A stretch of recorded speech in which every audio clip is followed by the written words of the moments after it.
Night, and the world remained silent.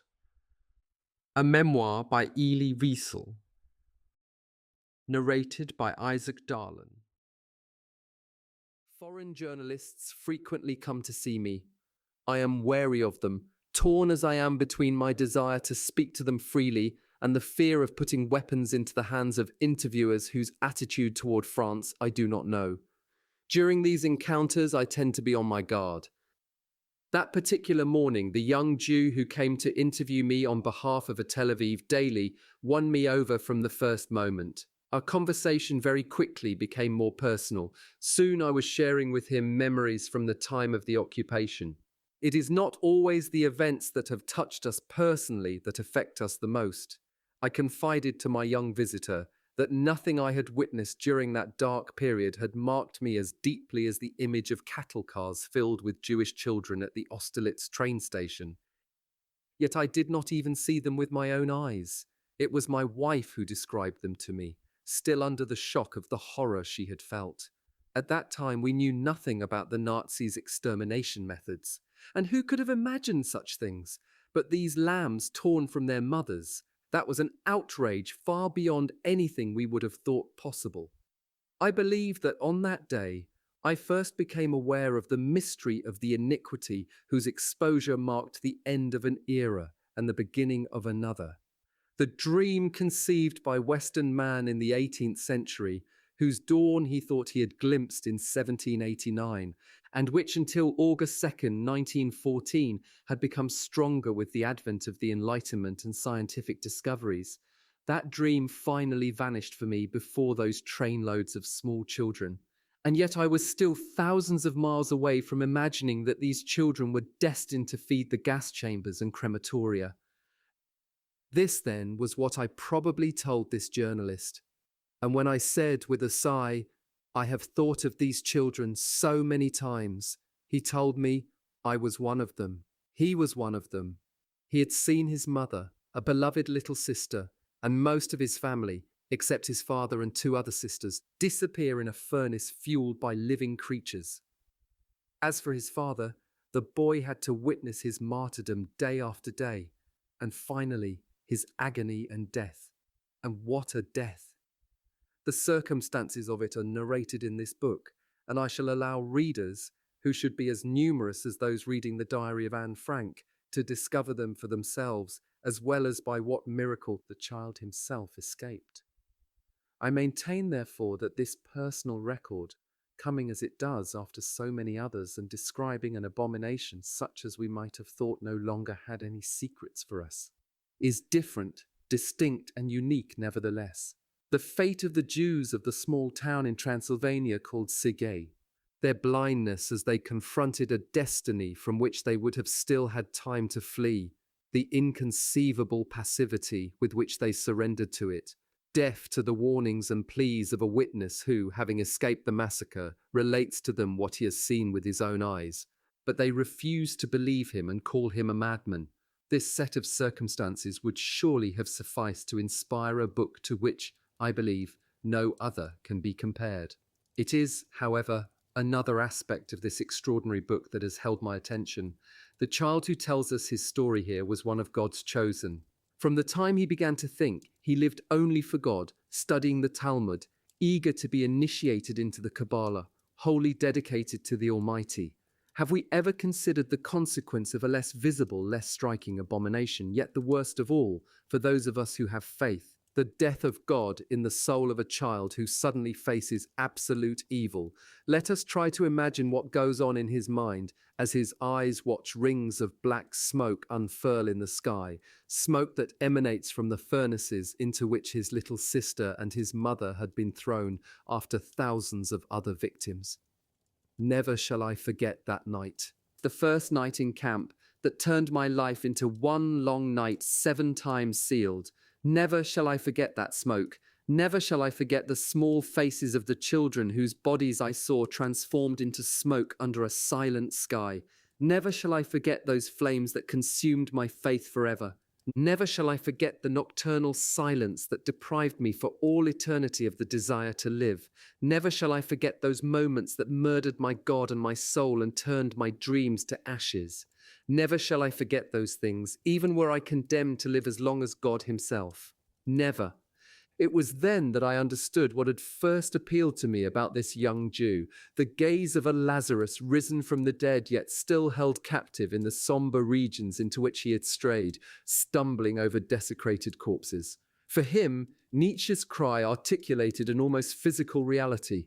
God is dead, the God of love, of gentleness and consolation, the God of Abraham, Isaac, and Jacob had, under the watchful gaze of this child, vanished forever into the smoke of the human holocaust demanded by the race, the most voracious of all idols. And how many devout Jews endured such a death? On that most horrible day, even among all those other bad days, when the child witnessed the hanging, yes, of another child who, he tells us, had the face of a sad angel, he heard someone behind him groan, "For God's sake, where is God?" And from within me I heard a voice answer, "Where he is. This is where, hanging here from this gallows." On the last day of the Jewish year, the child is present at the solemn ceremony of Rosh Hashanah. He hears thousands of slaves cry out in unison, "Blessed be the Almighty."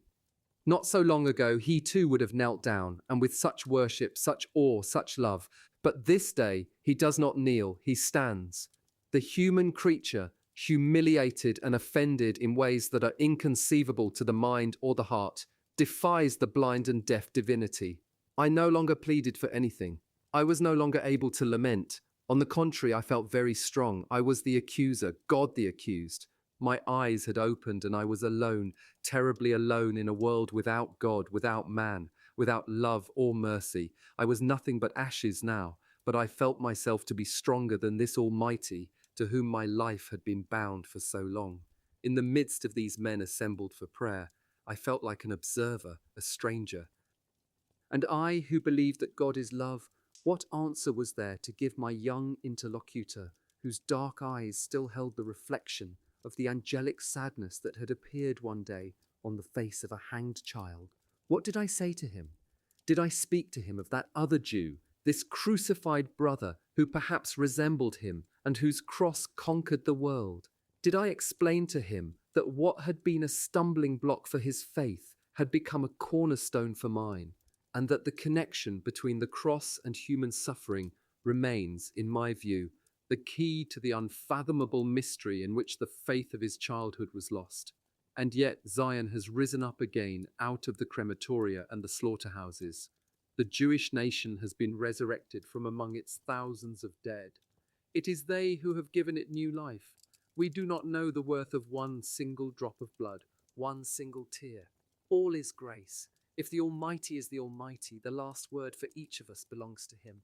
That is what I should have said to the Jewish child, but all I could do was embrace him and weep.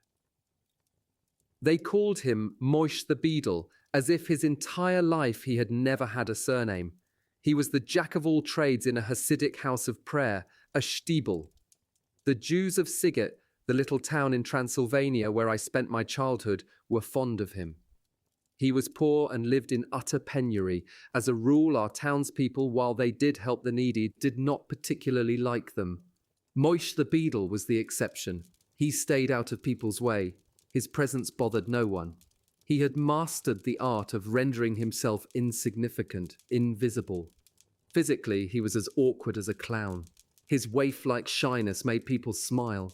As for me, I liked his wide, dreamy eyes gazing off into the distance. He spoke little, he sang, or rather he chanted, and the few snatches I caught here and there spoke of divine suffering, of the Shekinah in exile, where, according to Kabbalah, it awaits its redemption linked to that of man. I met him in 1941. I was almost 13 and deeply observant. By day I studied Talmud, and by night I would run to the synagogue to weep over the destruction of the temple. One day I asked my father to find me a master who could guide me in my studies of Kabbalah. "You are too young for that. Maimonides tells us that one must be 30 before venturing into the world of mysticism, a world fraught with peril. First, you must study the basic subjects, those you are able to comprehend. My father was a cultured man, rather unsentimental. He rarely displayed his feelings, not even within his family, and was more involved with the welfare of others than with that of his own kin. The Jewish community of Sigay held him in highest esteem. His advice on public and even private matters was frequently sought. There were 4 of us children, Hilda the eldest, then B, I was the third and the only son. Sipora was the youngest. My parents ran a store. Hilda and B helped with the work. As for me, my place was in the house of study, or so they said. There are no Kabbalists in Sigay, my father would often tell me. He wanted to drive the idea of studying Kabbalah from my mind, in vain. I succeeded on my own in finding a master for myself in the person of Moshe the Beadle. He had watched me one day as I prayed at dusk. "Why do you cry when you pray?" he asked, as though he knew me well. "I don't know," I answered, troubled. I had never asked myself that question. I cried because something inside me felt the need to cry. That was all I knew. "Why do you pray?" he asked after a moment. Why did I pray? Strange question. Why did I live? Why did I breathe? "I don't know," I told him, even more troubled and ill at ease. "I don't know." From that day on, I saw him often. He explained to me with great emphasis that every question possessed a power that was lost in the answer. Man comes closer to God through the questions he asks him, he liked to say. Therein lies true dialogue. Man asks and God replies, but we don't understand his replies. We cannot understand them because they dwell in the depths of our souls and remain there until we die. The real answers, Eliezer, you will find only within yourself. "And why do you pray, Moshe?" I asked him. "I pray to the God within me for the strength to ask him the real questions." We spoke that way almost every evening, remaining in the synagogue long after all the faithful had gone, sitting in the semi-darkness where only a few half-burnt candles provided a flickering light. One evening, I told him how unhappy I was not to be able to find in Sigay a master to teach me the Zohar, the Kabbalistic works, the secrets of Jewish mysticism. He smiled indulgently. After a long silence, he said, "There are 1,001 gates allowing entry into the orchard of mystical truth. Every human being has his own gate. He must not err and wish to enter the orchard through a gate other than his own. That would present a danger not only for the one entering, but also for those who are already inside." And Moshe the Beadle, the poorest of the poor of Sigay, spoke to me for hours on end about the Kabbalah's revelations and its mysteries. Thus began my initiation. Together we would read over and over again the same page of the Zohar, not to learn it by heart, but to discover within the very essence of divinity. And in the course of those evenings I became convinced that Moshe the Beadle would help me enter eternity, into that time when question and answer would become one. And then, one day, all foreign Jews were expelled from Sigay, and Moshe the Beadle was a foreigner. Crammed into cattle cars by the Hungarian police, they cried silently. Standing on the station platform, we too were crying. The train disappeared over the horizon. All that was left was thick, dirty smoke.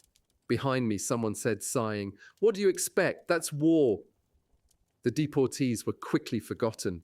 A few days after they left, it was rumored that they were in Galicia, working, and even that they were content with their fate. Days went by, then weeks and months. Life was normal again. A calm, reassuring wind blew through our homes. The shopkeepers were doing good business. The students lived among their books, and the children played in the streets. One day, as I was about to enter the synagogue, I saw Moshe the Beadle sitting on a bench near the entrance. He told me what had happened to him and his companions. The train with the deportees had crossed the Hungarian border and once in Polish territory had been taken over by the Gestapo. The train had stopped. The Jews were ordered to get off and onto waiting trucks. The trucks headed toward a forest. There everybody was ordered to get out. They were forced to dig huge trenches.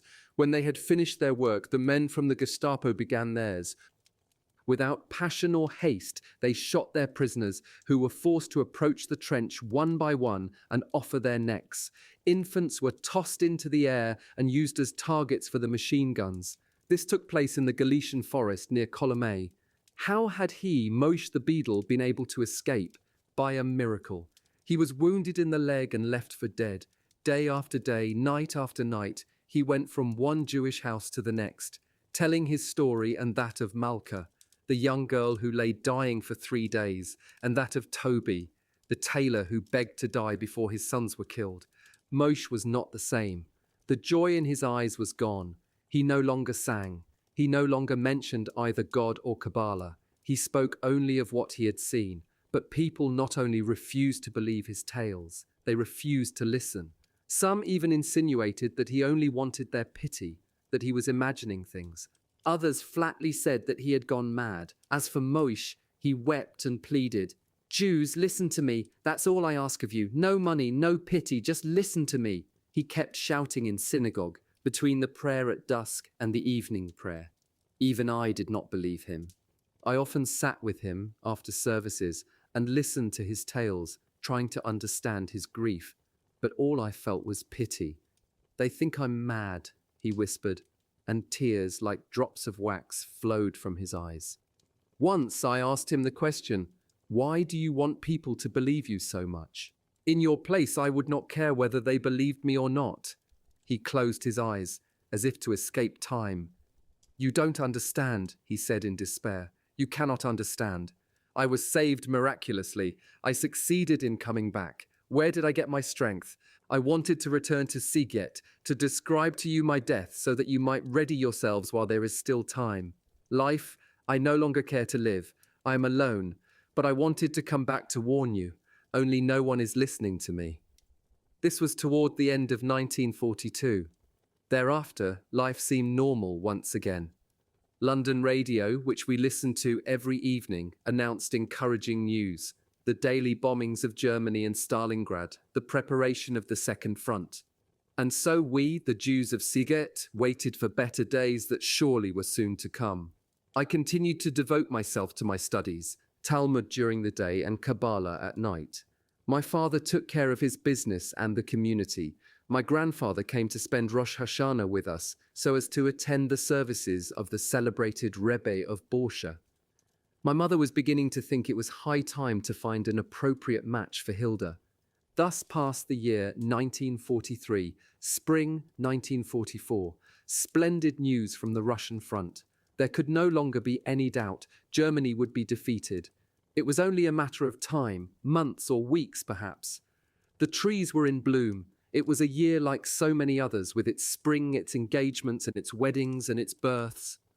The people were saying, "The Red Army is advancing with giant strides. Hitler will not be able to harm us even if he wants to. Yes, we even doubted his resolve to exterminate us, annihilate an entire people, wipe out a population dispersed throughout so many nations, so many millions of people. By what means? In the middle of the 20th century. And thus my elders concerned themselves with all manner of things, strategy, diplomacy, politics, and Zionism, but not with their own fate. Even Moshe the Beadle had fallen silent.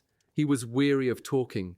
He would drift through synagogue or through the streets, hunched over, eyes cast down, avoiding people's gaze. In those days, it was still possible to buy emigration certificates to Palestine. I had asked my father to sell everything, to liquidate everything, and to leave. "I am too old, my son," he answered. "Too old to start a new life. Too old to start from scratch in some distant land." Budapest radio announced that the fascist party had seized power. The regent Miklos Horthy was forced to ask a leader of the pro-Nazi Nilas party to form a new government. Yet we still were not worried. Of course, we had heard of the fascists, but it was all in the abstract. It meant nothing more to us than a change of ministry. The next day brought really disquieting news. German troops had penetrated Hungarian territory with the government's approval. Finally, people began to worry in earnest. One of my friends, Moishe Chaim Berkowitz, returned from the capital for Passover and told us, "The Jews of Budapest live in an atmosphere of fear and terror. Anti-Semitic acts take place every day in the streets, on the trains. The fascists attack Jewish stores, synagogues. The situation is becoming very serious." The news spread through Siget like wildfire. Soon that was all people talked about, but not for long. Optimism soon revived. The The Germans will not come this far. They will stay in Budapest for strategic reasons, for political reasons. In less than 3 days, German army vehicles made their appearance on our streets. Anguished German soldiers with their steel helmets and their death's head emblem. Still, our first impressions of the Germans were rather reassuring. The officers were billeted in private homes, even in Jewish homes. Their attitude toward their hosts was distant but polite. They never demanded the impossible, made no offensive remarks, and sometimes even smiled at the lady of the house. A German officer lodged in the Khan's house across the street from us. We were told he was a charming man, calm, likable, and polite. 3 days after he moved in, he brought Mrs. Khan a box of chocolates. The optimists were jubilant. "Well, what did we tell you? You wouldn't believe us. There they are, your Germans. What do you say now? Where is their famous cruelty? The Germans were already in our town. The fascists were already in power. The verdict was already out. And the Jews of Sige were still smiling." The 8 days of Passover. The weather was sublime. My mother was busy in the kitchen.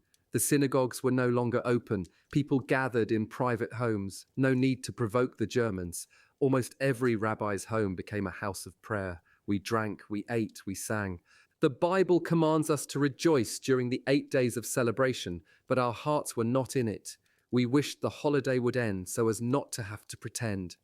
On the 7th day of Passover, the curtain finally rose. The Germans arrested the leaders of the Jewish community. From that moment on, everything happened very quickly. The race toward death had begun. First edict. Jews were prohibited from leaving their residences for 3 days under penalty of death. Moish the beadle came running to our house. "I warned you," he shouted, and left without waiting for a response. The same day, the Hungarian police burst into every Jewish home in town. A Jew was henceforth forbidden to own gold, jewelry, or any valuables. Everything had to be handed over to the authorities under penalty of death. My father went down to the cellar and buried our savings. As for my mother, she went on tending to the many chores in the house. Sometimes she would stop and gaze at us in silence. 3 days later, a new decree. Every Jew had to wear the yellow star. Some prominent members of the community came to consult with my father, who had connections at the upper levels of the Hungarian police. They wanted to know what he thought of the situation. My father's view was that it was not all bleak, or perhaps he just did not want to discourage the others, to throw salt on their wounds. The yellow star? So what? It's not lethal. Poor father. Of what then did you die? But new edicts were already being issued. We no longer had the right to frequent restaurants or cafes, to travel by rail, to attend synagogue, to be on the streets after 6 o'clock in the evening. Then came the ghettos. 2 ghettos were created in Sige. A large one in the center of town occupied 4 streets, and another smaller one extended over several alleyways on the outskirts of town. The street we lived on, Serpent Street, was in the first ghetto. We therefore could remain in our house, but as it occupied a corner, the windows facing the street outside the ghetto had to be sealed. We gave some of our rooms to relatives who had been driven out of their homes. Little by little, life returned to normal. The barbed wire that encircled us like a wall did not fill us with real fear. In fact, we felt this was not a bad thing. We were entirely among ourselves. A small Jewish republic, a Jewish council was appointed, as well as a Jewish police force, a welfare agency, a labor committee, a health agency, a whole governmental apparatus. People thought this was a good thing. We would no longer have to look at all those hostile faces, endure those hate-filled stares, no more fear, no more anguish. We would live among Jews, among brothers. Of course, there still were unpleasant moments. Every day the Germans came looking for men to load coal into the military trains. Volunteers for this kind of work were few. But apart from that, the atmosphere was oddly peaceful and reassuring. Most people thought that we would remain in the ghetto until the end of the war, until the arrival of the Red Army. Afterward, everything would be as before. The ghetto was ruled by neither German nor Jew. It was ruled by delusion. Some 2 weeks before Shavuot, a sunny spring day, people strolled seemingly carefree through the crowded streets. They exchanged cheerful greetings. Children played games, rolling hazelnuts on the sidewalks. Some schoolmates and I were in Ezra Malik's garden studying a Talmudic treatise. Night fell. Some 20 people had gathered in our courtyard. My father was sharing some anecdotes and holding forth on his opinion of the situation. He was a good storyteller. Suddenly the gate opened and Stern, a former shopkeeper who now was a policeman, entered and took my father aside. Despite the growing darkness, I could see my father turn pale. "What's wrong?" we asked. "I don't know. I have been summoned to a special meeting of the council. Something must have happened." The story he had interrupted would remain unfinished.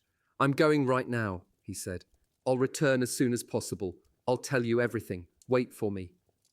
We were ready to wait as long as necessary. The courtyard turned into something like an antechamber to an operating room. We stood waiting for the door to open. Neighbors, hearing the rumors, had joined us. We stared at our watches. Time had slowed down. What was the meaning of such a long session? "I have a bad feeling," said my mother. "This afternoon I saw new faces in the ghetto. 2 German officers. I believe they were Gestapo. Since we've been here, we have not seen a single officer." It was close to midnight. Nobody felt like going to sleep, though some people briefly went to check on their homes. Others left, but asked to be called as soon as my father returned. At last, the door opened, and he appeared. His face was drained of color. He was quickly surrounded. Tell us what's happening. Say something." At that moment, we were so anxious to hear something encouraging, a few words telling us that there was nothing to worry about, that the meeting had been routine, just a review of welfare and health problems. But one glance at my father's face left no doubt. "The news is terrible," he said at last. And then one word: transports. The ghetto was to be liquidated entirely. Departures were to take place street by street, starting the next day. We wanted to know everything, every detail. We were stunned, yet we wanted to fully absorb the bitter news. "Where will they take us?" That was a secret for all except one, the president of the Jewish Council. But he would not tell, or could not tell. The Gestapo had threatened to shoot him if he talked. "There are rumors," my father said, his voice breaking, "that we are being taken somewhere in Hungary to work in the brick factories. It seems that here we are too close to the front." After a moment's silence, he added, "Each of us will be allowed to bring his personal belongings. A backpack, some food, a few items of clothing, nothing else." Again, heavy silence. "Go and wake the neighbors," said my father. "They must get ready." The shadows around me roused themselves as if from a deep sleep and left silently in every direction. For a moment, we remained alone. Suddenly, Batya Reich, a relative who lived with us, entered the room. "Someone is knocking at the sealed window, the one that faces outside." It was only after the war that I found out who had knocked that night. It was an inspector of the Hungarian police, a friend of my father's. Before we entered the ghetto, he had told us, "Don't worry, I'll warn you if there is danger." Had he been able to speak to us that night, we might still have been able to flee. But by the time we succeeded in opening the window, it was too late. There was nobody outside. The ghetto was awake. One after the other, the lights were going on behind the windows. I went into the house of one of my father's friends. I woke the head of the household, a man with a grey beard and the gaze of a dreamer. His back was hunched over from untold nights spent studying. "Get up, sir, get up. You must ready yourself for the journey. Tomorrow you will be expelled, you and your family, you and all the other Jews. Where to? Please don't ask me, sir. Don't ask questions. God alone could answer you. For heaven's sake, get up." He had no idea what I was talking about. He probably thought I had lost my mind. "What are you saying? Get ready for the journey? What journey? Why? What is happening? Have you gone mad?" Half asleep, he was staring at me, his eyes filled with terror, as though he expected me to burst out laughing and tell him to go back to bed, to sleep, to dream that nothing had happened. It was all in jest. My throat was dry and the words were choking me, paralyzing my lips. There was nothing else to say. At last, he understood. He got out of bed and began to dress automatically. Then he went over to the bed where his wife lay sleeping and with infinite tenderness touched her forehead. She opened her eyes, and it seemed to me that a smile crossed her lips. Then he went to wake his 2 children. They woke with a start, torn from their dreams. I fled. Time went by quickly. It was already 4 o'clock in the morning. My father was running right and left, exhausted, consoling friends, checking with the Jewish council just in case the order had been rescinded. To the last moment, people clung to hope. The women were boiling eggs, roasting meat, preparing cakes, sewing backpacks. The children were wandering about aimlessly, not knowing what to do with themselves to stay out of the way of the grown-ups. Our backyard looked like a marketplace. Valuable objects, precious rugs, silver candlesticks, Bibles and other ritual objects were strewn over the dusty grounds, pitiful relics that seemed never to have had a home. All this under a magnificent blue sky. By 8 o'clock in the morning, weariness had settled into our veins, our limbs, our brains, like molten lead. I was in the midst of prayer when suddenly there was shouting in the streets. I quickly unwound my phylacteries and ran to the window. Hungarian police had entered the ghetto and were yelling in the street nearby. "All Jews, outside, hurry!" They were followed by Jewish police who, their voices breaking, told us, "The time has come, you must leave all this." The Hungarian police used their rifle butts, their clubs to indiscriminately strike old men and women, children and cripples. One by one, the houses emptied and the streets filled with people carrying bundles. By 10 o'clock, everyone was outside. The police were taking roll calls once, twice, 20 times. The heat was oppressive. Sweat streamed from people's faces and bodies. Children were crying for water. Water. There was water close by inside the houses, the backyards, but it was forbidden to break rank. "Water, mother! I am thirsty!" Some of the Jewish police surreptitiously went to fill a few jugs. My sisters and I were still allowed to move about, as we were destined for the last convoy, and so we helped as best we could. At last, at 1 o'clock in the afternoon, came the signal to leave. There was joy, yes, joy. People must have thought there could be no greater torment in God's hell than that of being stranded here on the sidewalk among the bundles in the middle of the street under a blazing sun. Anything seemed preferable to that. They began to walk without another glance at the abandoned streets, the dead, empty houses, the gardens, the tombstones. On everyone's back, there was a sack. In everyone's eyes, tears and distress. Slowly, heavily, the procession advanced toward the gate of the ghetto. And there I was, on the sidewalk, watching them file past, unable to move. Here came the chief rabbi, hunched over, his face strange-looking, without a beard, a bundle on his back. His very presence in the procession was enough to make the scene seem surreal. It was like a page torn from a book, a historical novel perhaps, dealing with the captivity in Babylon or the Spanish Inquisition. They passed me by, one after the other, my teachers, my friends, the others, some of whom I had once feared, some of whom I had found ridiculous, all those whose lives I had shared for years. There they went, defeated, their bundles, their lives in tow, having left behind their homes, their childhood. They passed me by like beaten dogs with never a glance in my direction. They must have envied me. The procession disappeared around the corner. A few steps more and they were beyond the ghetto walls. The street resembled fairgrounds, deserted in haste. There was a little of everything. Suitcases, briefcases, bags, knives, dishes, banknotes, papers, faded portraits. All the things one planned to take along and finally left behind. They had ceased to matter. Open rooms everywhere.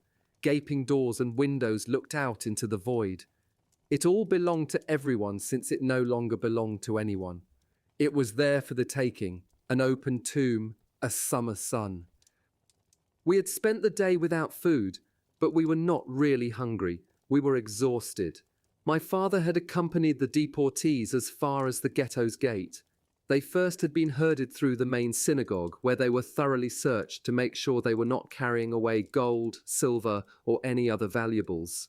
There had been incidents of hysteria and harsh blows. "When will it be our turn?" I asked my father. "The day after tomorrow, unless things work out. A miracle, perhaps." Where were the people being taken? Did anyone know yet? No, the secret was well kept. Night had fallen. That evening, we went to bed early. My father said, "Sleep peacefully, children. Nothing will happen until the day after tomorrow, Tuesday." Monday went by like a small summer cloud, like a dream in the first hours of dawn. Intent on preparing our backpacks, on baking breads and cakes, we no longer thought about anything. The verdict had been delivered. That evening, our mother made us go to bed early. To conserve our strength, she said. It was to be the last night spent in our house. I was up at dawn. I wanted to have time to pray before leaving. My father had risen before all of us to seek information in town. He returned around 8 o'clock. Good news, we were not leaving town today. We were only moving to the small ghetto. That is where we were to wait for the last transport. We would be the last to leave. At 9 o'clock, the previous Sunday's scenes were repeated. Policemen wielding clubs were shouting, "All Jews outside!" We were ready. I went out first. I did not want to look at my parents' faces. I did not want to break into tears. We remained sitting in the middle of the street, like the others 2 days earlier. The same hellish sun, the same thirst, only there was no one left to bring us water. I looked at my house in which I'd spent years seeking my God, fasting to hasten the coming of the Messiah, imagining what my life would be like later. Yet I felt little sadness. My mind was empty. "Get up, roll call." We stood. We were counted. We sat down. We got up again, over and over. We waited impatiently to be taken away. What were they waiting for? Finally, the order came. "Forward, march." My father was crying. It was the first time I saw him cry. I had never thought it possible. As for my mother, she was walking, her face a mask, without a word, deep in thought. I looked at my little sister Zipporah, her blonde hair neatly combed, her red coat over her arm, a little girl of 7, on her back a bag too heavy for her. She was clenching her teeth. She already knew it was useless to complain.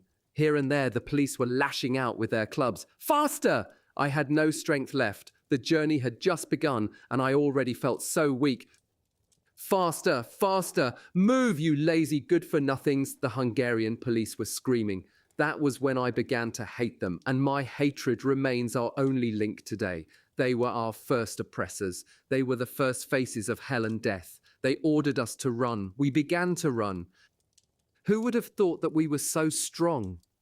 From behind their windows, from behind their shutters, our fellow citizens watched as we passed. We finally arrived at our destination. Throwing down our bundles, we dropped to the ground. "Oh God, Master of the universe, in your infinite compassion, have mercy on us." The small ghetto, only 3 days ago, people were living here. People who owned the things we were using now. They had been expelled, and we had already forgotten all about them. The chaos was even greater here than in the large ghetto. Its inhabitants evidently had been caught by surprise. I visited the rooms that had been occupied by my Uncle Mendel's family. On the table, a half-finished bowl of soup, a platter of dough waiting to be baked. Everywhere on the floor there were books. Had my uncle meant to take them along? We settled in. What a word. I went looking for wood. My sisters lit a fire. Despite her fatigue, my mother began to prepare a meal. "We cannot give up. We cannot give up," she kept repeating. People's morale was not so bad. We were beginning to get used to the situation. There were those who even voiced optimism. The Germans were running out of time to expel us, they argued. Tragically, for those who had already been deported, it would be too late. As for us, chances were that we would be allowed to go on with our miserable little lives until the end of the war. The ghetto was not guarded. One could enter and leave as one pleased. Maria, our former maid, came to see us. Sobbing, she begged us to come with her to her village, where she had prepared a safe shelter. My father wouldn't hear of it. He told me and my big sisters, "If you wish, go there. I shall stay here with your mother and the little one." Naturally, we refused to be separated. Night. No one was praying for the night to pass quickly. The stars were but sparks of the immense conflagration that was consuming us. Were this conflagration to be extinguished one day, nothing would be left in the sky but extinct stars and unseeing eyes. There was nothing else to do but to go to bed in the beds of those who had moved on. We needed to rest to gather our strength. At daybreak, the gloom had lifted. The mood was more confident. There were those who said, "Who knows, they may be sending us away for our own good. The front is getting closer, we shall soon hear the guns. And then surely the civilian population will be evacuated." They worry lest we join the partisans. As far as I'm concerned, this whole business of deportation is nothing but a big farce. Don't laugh. They just want to steal our valuables and jewelry. They know that it has all been buried and that they will have to dig to find it. So much easier to do when the owners are on vacation. On vacation. This kind of talk that nobody believed helped pass the time. The few days we spent here went by pleasantly enough, in relative calm. People rather got along. There no longer was any distinction between rich and poor, notables and the others. We were all people condemned to the same fate, still unknown. Saturday, the day of rest, was the day chosen for our expulsion. The night before, we had sat down to the traditional Friday night meal. We had said the customary blessings over the bread and the wine, and swallowed the food in silence. We sensed that we were gathered around the familial table for the last time. I spent that night going over memories and ideas and was unable to fall asleep. At dawn, we were in the street, ready to leave. This time, there were no Hungarian police. It had been agreed that the Jewish Council would handle everything by itself. Our convoy headed toward the main synagogue. The town seemed deserted. But behind the shutters, our friends of yesterday were probably waiting for the moment when they could loot our homes. The synagogue resembled a large railroad station, baggage and tears. The altar was shattered, the wall covering shredded, the walls themselves bare. There were so many of us we could hardly breathe. The 24 hours we spent there were horrendous. The men were downstairs, the women upstairs. It was Saturday the Sabbath, and it was as though we were there to attend services. Forbidden to go outside, people relieved themselves in a corner. The next morning, we walked toward the station, where a convoy of cattle cars was waiting. The Hungarian police made us climb into the cars, 80 persons in each one. They handed us some bread, a few pails of water. They checked the bars on the windows to make sure they would not come loose. The cars were sealed. One person was placed in charge of every car. If someone managed to escape, that person would be shot. 2 Gestapo officers strolled down the length of the platform. They were all smiles. All things considered, it had gone very smoothly. A prolonged whistle pierced the air. The wheels began to grind. We were on our way. Lying down was not an option, nor could we all sit down. We decided to take turns sitting. There was little air. The lucky ones found themselves near a window. They could watch the blooming countryside flit by.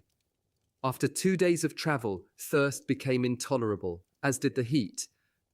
Freed of normal constraints, some of the young let go of their inhibitions and, under cover of darkness, caressed one another without any thought of others, alone in the world.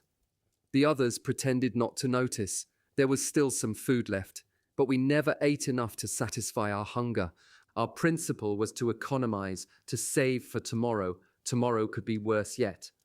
The train stopped in Kaszau, a small town on the Czechoslovakian border. We realized then that we were not staying in Hungary. Our eyes opened, too late. The door of the car slid aside. A German officer stepped in, accompanied by a Hungarian lieutenant, acting as his interpreter. From this moment on, you are under the authority of the German army.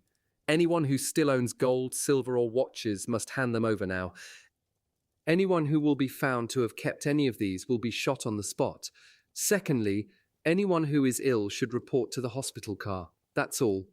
The Hungarian lieutenant went around with a basket and retrieved the last possessions from those who chose not to go on tasting the bitterness of fear. "There are 80 of you in the car," the German officer added. "If anyone goes missing, you will all be shot, like dogs." The 2 disappeared.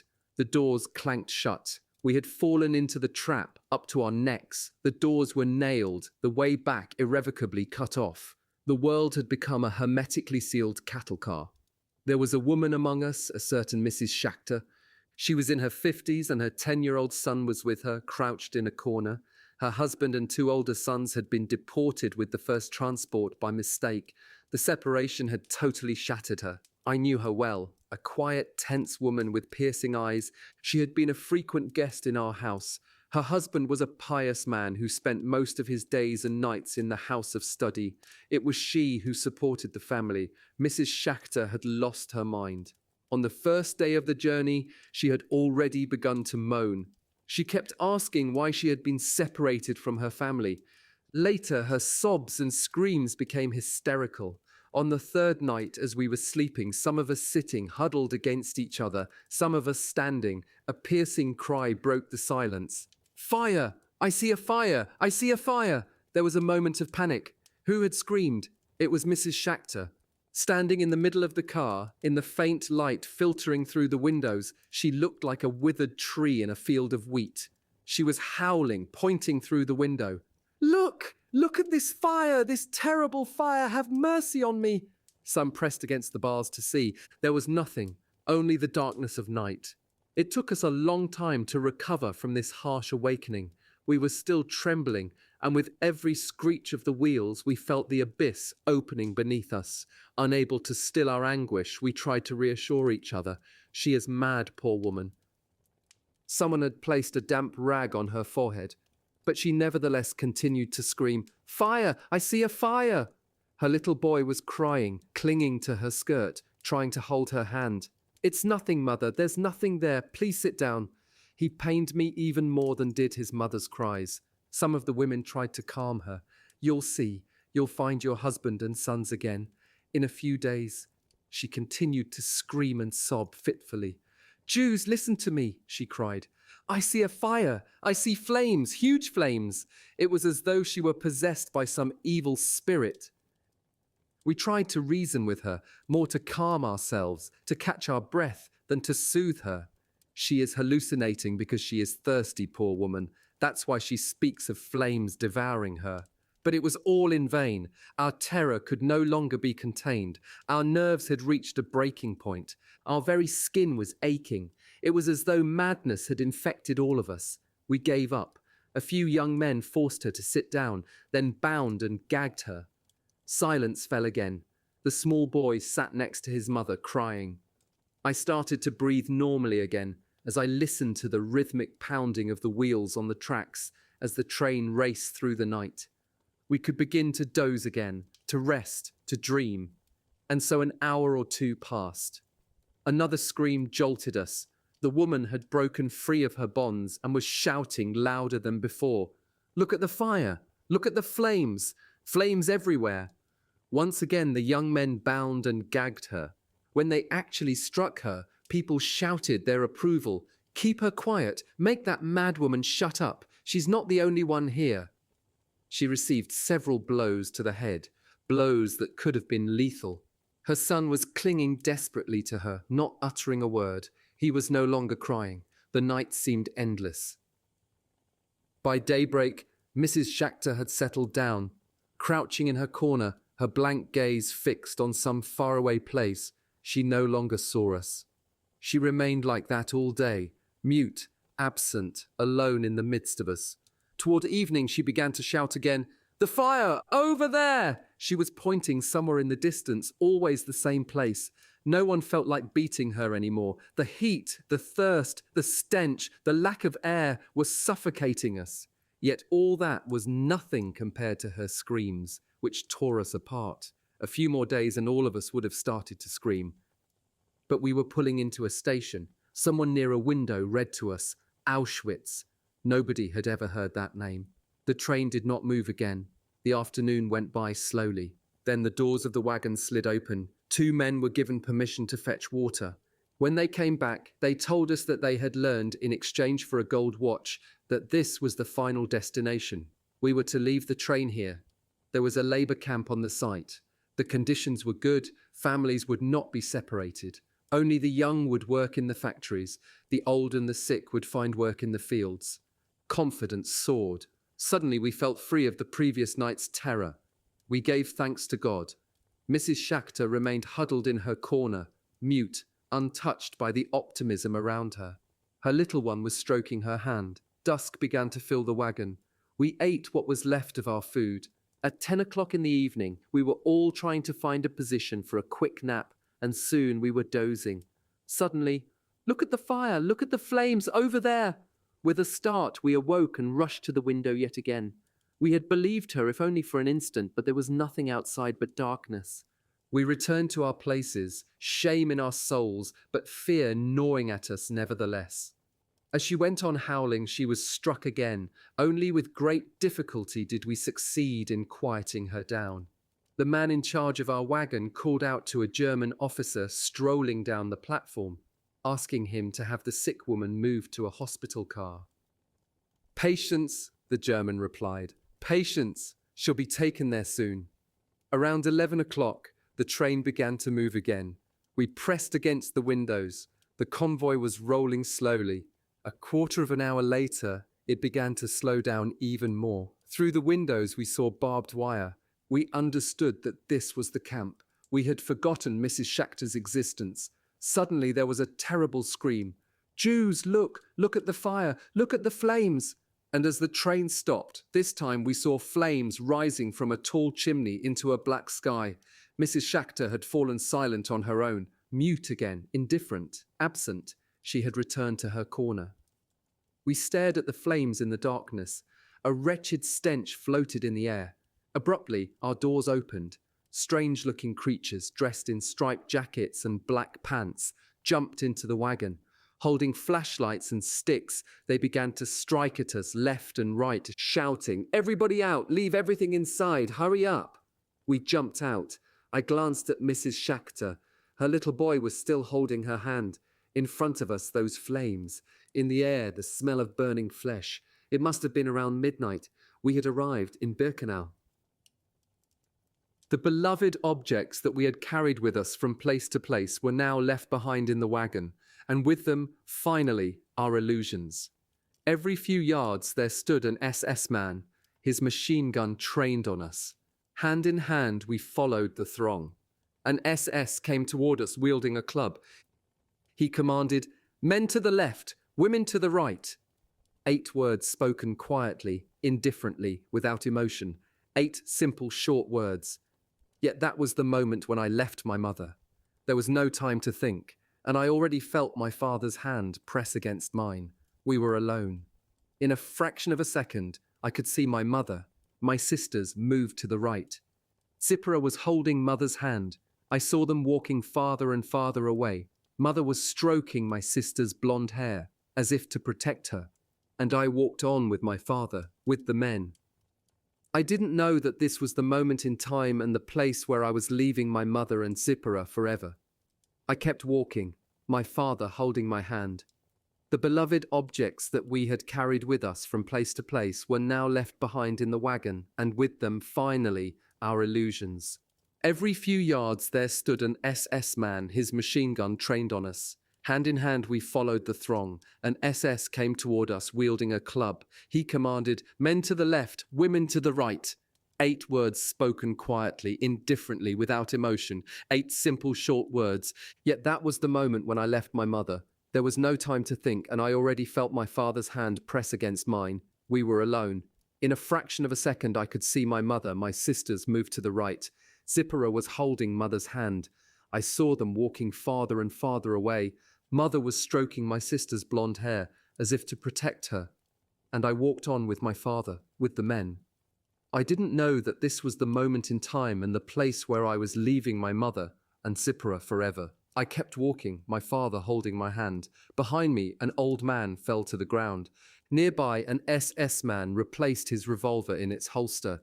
My hand tightened its grip on my father. All I could think of was not to lose him, not to remain alone. The SS officers gave the order.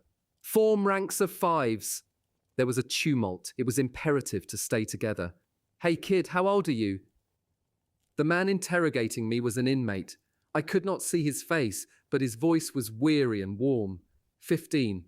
Number, "You're 18. "But I'm not," I said. "I'm 15. "Fool, listen to what I say." Then he asked my father, who answered, "I'm 50. Number, the man now sounded angry. Not 50, you're 40. Do you hear? 18 and 40. He disappeared into the darkness. Another inmate appeared, unleashing a stream of invectives. Sons of bitches, why have you come here? Tell me why. Someone dared to reply, what do you think? That we came here of our own free will? That we asked to come here? The other seemed ready to kill him. Shut up, you moron, or I'll tear you to pieces. You should have hanged yourselves rather than come here. Didn't you know what was in store for you here in Auschwitz? You didn't know in 1944. True, we didn't know. Nobody had told us. He couldn't believe his ears. His tone became even harsher. Over there. Do you see the chimney over there? Do you see it? And the flames, do you see them? Yes, we saw the flames. Over there. That's where they will take you. Over there will be your grave. You still don't understand. You sons of bitches. Don't you understand anything? You will be burned to a cinder, turned into ashes. His anger changed into fury. We stood stunned, petrified. Could this be just a nightmare? An unimaginable nightmare? I heard whispers around me. We must do something. We can't let them kill us like that, like cattle in the slaughterhouse. We must revolt. There were among us a few tough young men. They actually had knives and were urging us to attack the armed guards. One of them was muttering, "Let the world learn about the existence of Auschwitz. Let everybody find out about it while they still have a chance to escape." But the older men begged their sons not to be foolish. We mustn't give up hope, even now as the sword hangs over our heads. So taught our sages. The wind of revolt died down. We continued to walk until we came to a crossroads. Standing in the middle of it was, though I didn't know it then, Dr. Mengele, the notorious Dr. Mengele. He looked like the typical SS officer, a cruel, though not unintelligent face, complete with monocle. He was holding a conductor's baton and was surrounded by officers. The baton was moving constantly, sometimes to the right, sometimes to the left. In no time, I stood before him.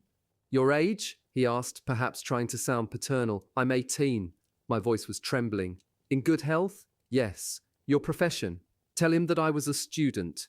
"Farmer," I heard myself saying.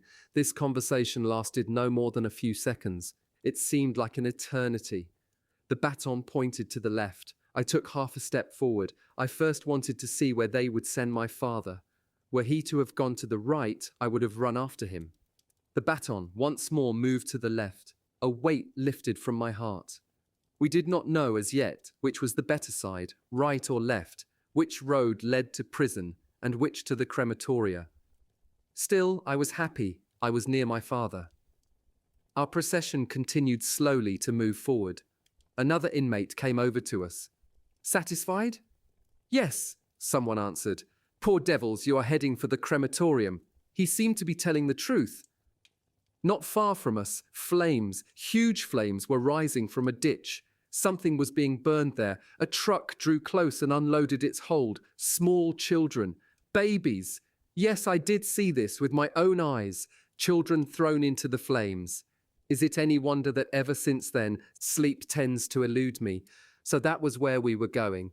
A little farther on, there was another larger pit for adults. I pinched myself. Was I still alive? Was I awake? How was it possible that men, women, and children were being burned and that the world kept silent? Number all this could not be real. A nightmare, perhaps. Soon I would wake up with a start, my heart pounding, and find that I was back in the room of my childhood, with my books. My father's voice tore me from my daydreams. "What a shame that you did not go with your mother. I saw many children your age go with their mothers." His voice was terribly sad. I understood that he did not wish to see what they would do to me. He did not wish to see his only son go up in flames. My forehead was covered with cold sweat. Still, I told him that I could not believe that human beings were being burned in our times. The world would never tolerate such crimes. The world is not interested in us. Today, everything is possible, even the crematoria. His voice broke. "Father," I said, "if that is true, then I don't want to wait. I'll run into the electrified barbed wire.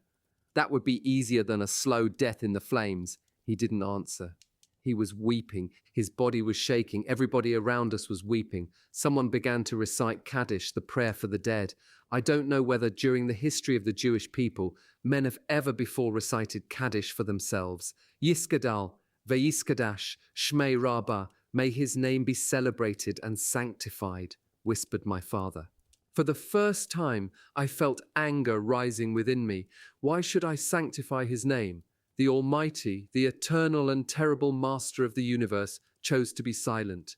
What was there to thank him for? We continued our march. We were coming closer and closer to the pit from which an infernal heat was rising. 20 more steps. If I was going to kill myself, this was the time.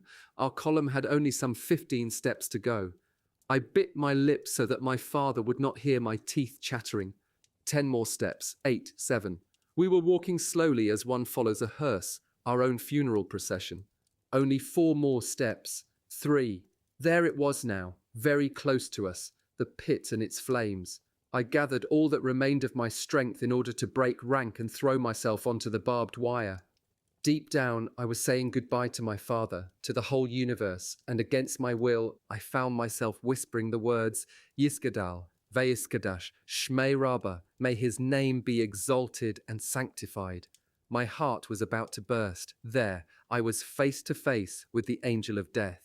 Number 2 steps from the pit, we were ordered to turn left and herded into barracks. I squeezed my father's hand. He said, "Do you remember Mrs. Schachter in the train? Never shall I forget that night, the first night in camp, that turned my life into one long night 7 times sealed. Never shall I forget that smoke. Never shall I forget the small faces of the children whose bodies I saw transformed into smoke under a silent sky. Never shall I forget those flames that consumed my faith forever. Never shall I forget the nocturnal silence that deprived me for all eternity of the desire to live. Never shall I forget those moments that murdered my God and my soul and turned my dreams to ashes. Never shall I forget those things, even were I condemned to live as long as God himself. Never." The barrack we had been assigned to was very long. On the roof, a few bluish skylights. I thought, this is what the antechamber of hell must look like. So many crazed men, so much shouting, so much brutality. Dozens of inmates were there to receive us, sticks in hand, striking anywhere, anyone, without reason. The orders came, strip, hurry up, rouse, hold on only to your belt and your shoes. Our clothes were to be thrown on the floor at the back of the barrack. There was a pile there already. New suits, old ones, torn overcoats, rags. For us it meant true equality, nakedness. We trembled in the cold. A few SS officers wandered through the room, looking for strong men. If vigor was that appreciated, perhaps one should try to appear sturdy. My father thought the opposite, better not to draw attention. We later found out that he had been right. Those who were selected that day were incorporated into the Sonderkommando, the commando working in the crematoria. Bela Katz, the son of an important merchant of my town, had arrived in Birkenau with the first transport, 1 week ahead of us. When he found out that we were there, he succeeded in slipping us a note. He told us that having been chosen because of his strength, he had been forced to place his own father's body into the furnace. The blows continued to rain on us. To the barber, belt and shoes in hand, I let myself be dragged along to the barbers. Their clippers tore out our hair, shaved every hair on our bodies. My head was buzzing, the same thoughts surfacing over and over, not to be separated from my father. Freed from the barber's clutches, we began to wander about the crowd, finding friends, acquaintances. Every encounter filled us with joy. Yes, joy, thank God. You are still alive. Some were crying. They used whatever strength they had left to cry. Why had they let themselves be brought here? Why didn't they die in their beds? Their words were interspersed with sobs. Suddenly someone threw his arms around me in a hug. Yehiel, the Sigeta Rebbe's brother. He was weeping bitterly. I thought he was crying with joy at still being alive. Don't cry, Yehiel, I said. Don't waste your tears. Not cry? We're on the threshold of death. Soon we shall be inside. Do you understand? Inside. How could I not cry?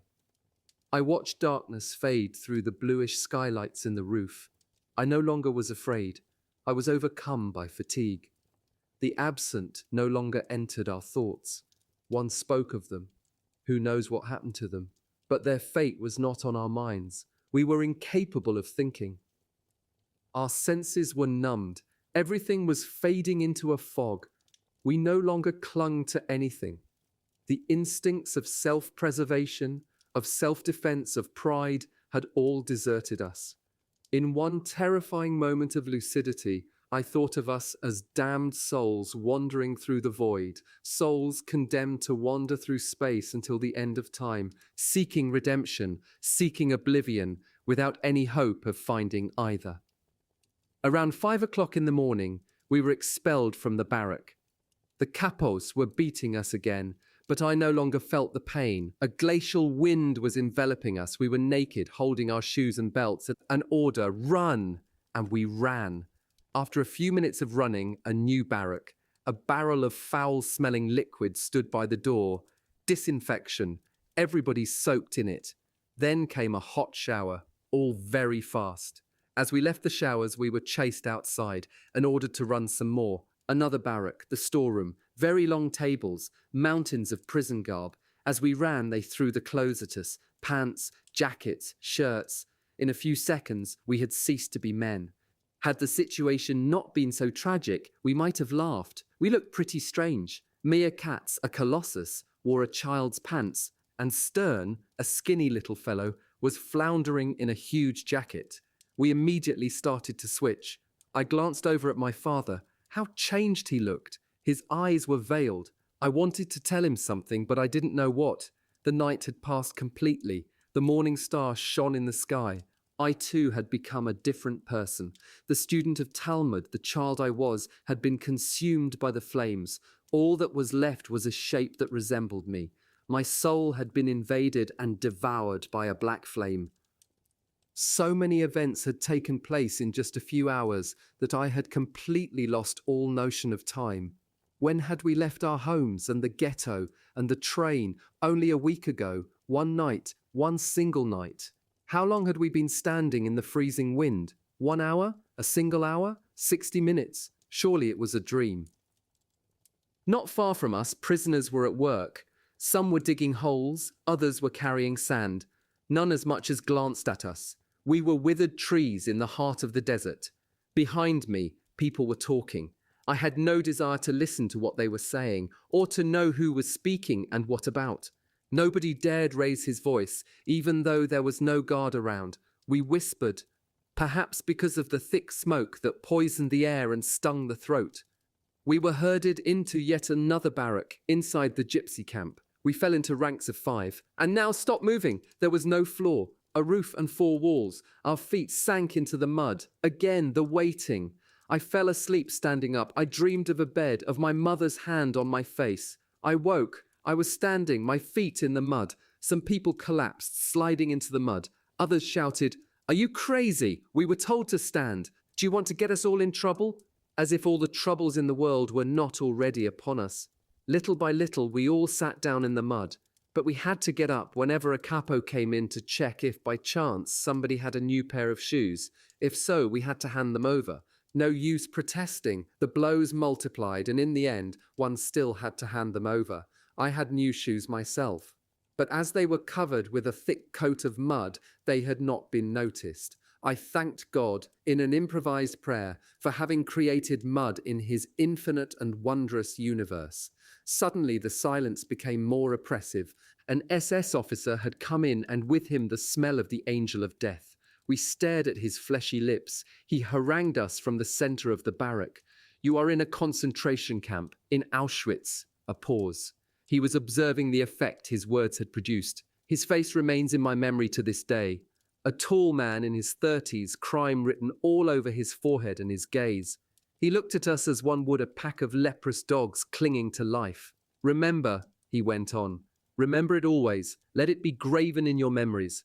You are in Auschwitz, and Auschwitz is not a convalescent home. It is a concentration camp. Here you must work. If you don't, you will go straight to the chimney, to the crematorium. Work or crematorium. The choice is yours." We had already lived through a lot that night. We thought that nothing could frighten us anymore. But his harsh words sent shivers through us. The word chimney here was not an abstraction. It floated in the air, mingled with the smoke. It was perhaps the only word that had a real meaning in this place. He left the barrack. The kapos arrived shouting, "All specialists, locksmiths, carpenters, electricians, watchmakers, one step forward." The rest of us were transferred to yet another barrack, this one of stone. We had permission to sit down. A gypsy inmate was in charge. My father suddenly had a colic attack. He got up and asked politely in German, "Excuse me, could you tell me where the toilets are located?" The gypsy stared at him for a long time, from head to toe, as if he wished to ascertain that the person addressing him was actually a creature of flesh and bone, a human being with a body and a belly. Then, as if waking from a deep sleep, he slapped my father with such force that he fell down and then crawled back to his place on all fours. I stood petrified. What had happened to me? My father had just been struck in front of me, and I had not even blinked. I had watched and kept silent. Only yesterday, I would have dug my nails into this criminal's flesh. Had I changed that much, so fast? Remorse began to gnaw at me. All I could think was, I shall never forgive them for this. My father must have guessed my thoughts, because he whispered in my ear, "It doesn't hurt." His cheek still bore the red mark of the hand. "Everybody outside!" A dozen or so gypsies had come to join our guard. The clubs and whips were cracking around me. My feet were running on their own. I tried to protect myself from the blows by hiding behind others. It was spring. The sun was shining. "Fall in, 5 by 5. The prisoners I had glimpsed that morning were working nearby. No guard in sight, only the chimney's shadow. Lulled by the sunshine and my dreams, I felt someone pulling at my sleeve. It was my father. "Come on, son." We marched. Gates opened and closed. We continued to march between the barbed wire. At every step, white signs with black skulls looked down on us. The inscription, "Warning, danger of death." What irony! Was there here a single place where one was not in danger of death? The gypsies had stopped next to a barrack. They were replaced by SS men who encircled us with machine guns and police dogs. The march had lasted half an hour. Looking around me, I noticed that the barbed wire was behind us. We had left the camp. It was a beautiful day in May. The fragrances of spring were in the air. The sun was setting, but no sooner had we taken a few more steps than we saw the barbed wire of another camp. This one had an iron gate with the overhead inscription, "Arbeit macht frei," work makes you free, Auschwitz. First impression, better than Birkenau. Cement buildings with 2 stories rather than wooden barracks. Little gardens here and there.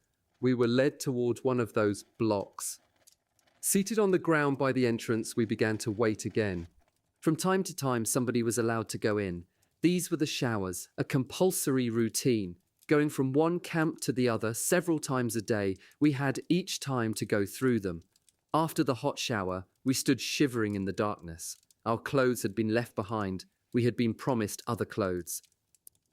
Around midnight, we were told to run. "Faster!" yelled our guards. "The faster you run, the faster you'll get to go to sleep." After a few minutes of racing madly, we came to a new block. The man in charge was waiting. He was a young Pole who was smiling at us. He began to talk to us, and despite our weariness, we listened attentively. "Comrades, you are now in the concentration camp Auschwitz. Ahead of you lies a long road paved with suffering. Don't lose hope. You have already eluded the worst danger, the selection. Therefore muster your strength and keep your faith. We shall all see the day of liberation. Have faith in life, 1,000 times faith. By driving out despair, you will move away from death. Hell does not last forever. And now, here is a prayer, or rather a piece of advice. Let there be camaraderie among you. We are all brothers and share the same fate. The same smoke hovers over all our heads. Help each other. That is the only way to survive. And now, enough said, you are tired. Listen, you are in Block 17. I am responsible for keeping order here. Anyone with a complaint may come to see me. That is all. Go to sleep. 2 people to a bunk. Good night. Those were the first human words. No sooner had we climbed into our bunks than we fell into a deep sleep. The next morning, the veteran inmates treated us without brutality. We went to wash. We were given new clothing. They brought us black coffee. We left the block around 10 o'clock so it could be cleaned. Outside, the sun warmed us. Our morale was much improved. A good night's sleep had done its work. Friends met, exchanged a few sentences. We spoke of everything without ever mentioning those who had disappeared. The prevailing opinion was that the war was about to end. At about noon, we were brought some soup. One bowl of thick soup for each of us. I was terribly hungry, yet I refused to touch it. I was still the spoiled child of long ago. My father swallowed my ration. We then had a short nap in the shade of the block. That SS officer in the muddy barrack must have been lying. Auschwitz was, after all, a convalescent home. In the afternoon, they made us line up. 3 prisoners brought a table and some medical instruments. We were told to roll up our left sleeves and file past the table. The 3 veteran prisoners, needles in hand, tattooed numbers on our left arms. I became a -7713. From then on, I had no other name. At dusk, a roll call. The work commandos had returned. The orchestra played military marches near the camp entrance. Tens of thousands of inmates stood in rows while the SS checked their numbers. After the roll call, the prisoners from all the blocks dispersed, looking for friends, relatives, or neighbors among the arrivals of the latest convoy. Days went by. In the mornings, black coffee. At midday, soup. By the 3rd day, I was eagerly eating any kind of soup. At 6 o'clock in the afternoon, roll call, followed by bread with something. At 9 o'clock, bedtime. We had already been in Auschwitz for 8 days. It was after roll call. We stood waiting for the bell announcing its end. Suddenly I noticed someone passing between the rows. I heard him ask, "Who among you is Wiesel from Siget?" The person looking for us was a small fellow with spectacles and a wizened face. My father answered, "That's me, Wiesel from Siget." The fellow's eyes narrowed. He took a long look at my father. "You don't know me? You don't recognize me. I'm your relative, Stein. Already forgotten. Stein from Antwerp, Reisel's husband. Your wife was Reisel's aunt. She often wrote to us, and such letters." My father had not recognized him. He must have barely known him, always being up to his neck in communal affairs, and not knowledgeable in family matters. He was always elsewhere, lost in thought. Once, a cousin came to see us in Sige. She had stayed at our house and eaten at our table for 2 weeks before my father noticed her presence for the first time. No, he did not remember Stein. I recognized him right away. I had known Reisel, his wife, before she had left for Belgium. He told us that he had been deported in 1942. He said, "I heard people say that a transport had arrived from your region, and I came to look for you. I thought you might have some news of Reisel and my 2 small boys who stayed in Antwerp." I knew nothing about them. Since 1940, my mother had not received a single letter from them. But I lied. Yes, my mother did hear from them. Reisel is fine. So are the children. He was weeping with joy. He would have liked to stay longer, to learn more details, to soak up the good news. But an SS was heading in our direction, and he had to go, telling us that he would come back the next day. The bell announced that we were dismissed. We went to fetch the evening meal, bread and margarine. I was terribly hungry and swallowed my ration on the spot. My father told me, "You mustn't eat all at once. Tomorrow is another day." But seeing that his advice had come too late and that there was nothing left of my ration, he didn't even start his own. "Me, I'm not hungry," he said. We remained in Auschwitz for 3 weeks. We had nothing to do. We slept a lot, in the afternoon and at night. Our one goal was to avoid the transports, to stay here as long as possible. It wasn't difficult. It was enough never to sign up as a skilled worker. The unskilled were kept until the end. At the start of the 3rd week, our Blockel test was removed. He was judged too humane. The new one was ferocious, and his aides were veritable monsters. The good days were over. We began to wonder whether it wouldn't be better to let ourselves be chosen for the next transport. Stein, our relative from Antwerp, continued to visit us, and from time to time, he would bring a half portion of bread. "Here, this is for you, Eliezer." Every time he came, tears would roll down his icy cheeks. He would often say to my father, "Take care of your son. He is very weak, very dehydrated. Take care of yourselves. You must avoid selection. Eat anything, anytime. Eat all you can. The weak don't last very long around here. And he himself was so thin, so withered, so weak. The only thing that keeps me alive, he kept saying, is to know that Wiesel and the little ones are still alive. Were it not for them, I would give up. One evening he came to see us, his face radiant. A transport just arrived from Antwerp. I shall go to see them tomorrow. Surely they will have news. He left. We never saw him again. He had been given the news, the real news. Evenings, as we lay on our cots, we sometimes tried to sing a few Hasidic melodies. Akiba Drumer would break our hearts with his deep, grave voice. Some of the men spoke of God, his mysterious ways, the sins of the Jewish people, and the redemption to come.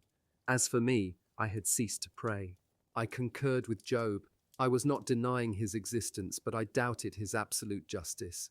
Akiba Drumer said, God is testing us. He wants to see whether we are capable of overcoming our base instincts, of killing the Satan within ourselves. We have no right to despair. And if he punishes us mercilessly, it is a sign that he loves us that much more. Hirsch Genut, well versed in Kabbalah, spoke of the end of the world and the coming of the Messiah. From time to time, in the middle of all that talk, a thought crossed my mind. Where is Mother right now? And Sipora? Mother is still a young woman, my father once said. She must be in a labor camp, and Sipora, she is a big girl now. She too must be in a camp. How we would have liked to believe that. We pretended, for what if one of us still did believe? All the skilled workers had already been sent to other camps. Only about 100 of us simple laborers were left. Today it's your turn, announced the block secretary. You are leaving with the next transport. At 10 o'clock, we were handed our daily ration of bread. A dozen or so SS surrounded us. At the gate, the sign proclaimed that work meant freedom. We were counted, and there we were in the countryside on a sunny road. In the sky, a few small white clouds. We were walking slowly. The guards were in no hurry. We were glad of it. As we were passing through some of the villages, many Germans watched us, showing no surprise. No doubt they had seen quite a few of these processions. On the way, we saw some young German girls. The guards began to tease them. The girls giggled. They allowed themselves to be kissed and tickled, bursting with laughter. They all were laughing, joking, and passing love notes to one another. At least, during all that time, we endured neither shouting nor blows. After 4 hours, we arrived at the new camp, Buna. The iron gate closed behind us. The camp looked as though it had been through an epidemic, empty and dead. Only a few well-dressed inmates were wandering between the blocks. Of course, we first had to pass through the showers. The head of the camp joined us there. He was a stocky man with big shoulders, the neck of a bull, thick lips and curly hair. He gave an impression of kindness. From time to time, a smile would linger in his grey-blue eyes. Our convoy included a few 10 and 12-year-olds. The officer took an interest in them and gave orders to bring them food. We were given new clothing and settled in 2 tents. We were to wait there until we could be incorporated into work commandos. Then we would be assigned to a block. In the evening, the commandos returned from the workyards. Roll call. We began looking for people we knew, asking the veterans which work commandos were the best and which block one should try to enter. All the inmates agreed. Buna is a very good camp. One can hold one's own here. The most important thing is not to be assigned to the construction commando. As if we had a choice. Our tent leader was a German, an assassin's face, fleshy lips, hands resembling a wolf's paws. The camp's food had agreed with him. He could hardly move, he was so fat. Like the head of the camp, he liked children. Immediately after our arrival, he had bread brought for them, some soup and margarine. In fact, this affection was not entirely altruistic. There existed here a veritable traffic of children among homosexuals, I learned later. He told us, "You will stay with me for 3 days in quarantine. Afterward, you will go to work. Tomorrow, medical checkup." One of his aides, a tough-looking boy with shifty eyes, came over to me. "Would you like to get into a good commando?" "Of course, but on one condition. I want to stay with my father." "All right," he said. I can arrange it. For a pittance, your shoes. I'll give you another pair. I refused to give him my shoes. They were all I had left. I'll also give you a ration of bread with some margarine. He liked my shoes. I would not let him have them. Later, they were taken from me anyway, in exchange for nothing that time. The medical checkup took place outside, early in the morning, before 3 doctors seated on a bench. The first hardly examined me. He just asked, "Are you in good health?" Who would have dared to admit the opposite? On the other hand, the dentist seemed more conscientious. He asked me to open my mouth wide. In fact, he was not looking, for the first 3 days went by quickly. On the 4th day, as we stood in front of our tent, the capos appeared. Each one began to choose the men he liked. You. They pointed their fingers, the way one might choose cattle or merchandise. We followed our capo, a young man. He made us halt at the door of the first block, near the entrance to the camp. This was the orchestra's block. He motioned us inside. We were surprised. What had we to do with music? The orchestra was playing a military march, always the same. Dozens of commandos were marching off in step to the workyards. The capos were beating the time. Left, right, left, right. SS officers, pen in hand, recorded the number of men leaving. The orchestra continued to play the same march until the last commando had passed. Then the conductor's baton stopped moving and the orchestra fell silent. The capo yelled, "Fall in!" We fell into ranks of 5 with the musicians. We left the camp without music but in step. We still had the march in our ears. Left, right, left, right. We struck up conversations with our neighbors, the musicians. Almost all of them were Jews. Juliek, a Pole with eyeglasses and a cynical smile in a pale face. Louis, a native of Holland, a well-known violinist. He complained that they would not let him play Beethoven. Jews were not allowed to play German music. Hans, the young man from Berlin, was full of wit. The foreman was a Pole, Franek, a former student in Warsaw. Juliek explained to me, "We work in a warehouse of electrical materials not far from here. The work is neither difficult nor dangerous, not for decay but for gold teeth. Those who had gold in their mouths were listed by their number. I did have a gold crown. Only Edek, the capo, occasionally has fits of madness. And then you'd better stay out of his way." "You are lucky, little fellow," said Hans, smiling. "You fell into a good commando." 10 minutes later, we stood in front of the warehouse. A German employee, a civilian, the Meister, came to meet us. He paid as much attention to us as would a shopkeeper receiving a delivery of old rags. Our comrades were right. The work was not difficult. Sitting on the ground, we counted bolts, bulbs, and various small electrical parts. The capo launched into a lengthy explanation of the importance of this work, warning us that anyone who proved to be lazy would be held accountable. My new comrades reassured me, "Don't worry, he has to say this because of the Meister." There were many Polish civilians here, and a few French women as well. The women silently greeted the musicians with their eyes.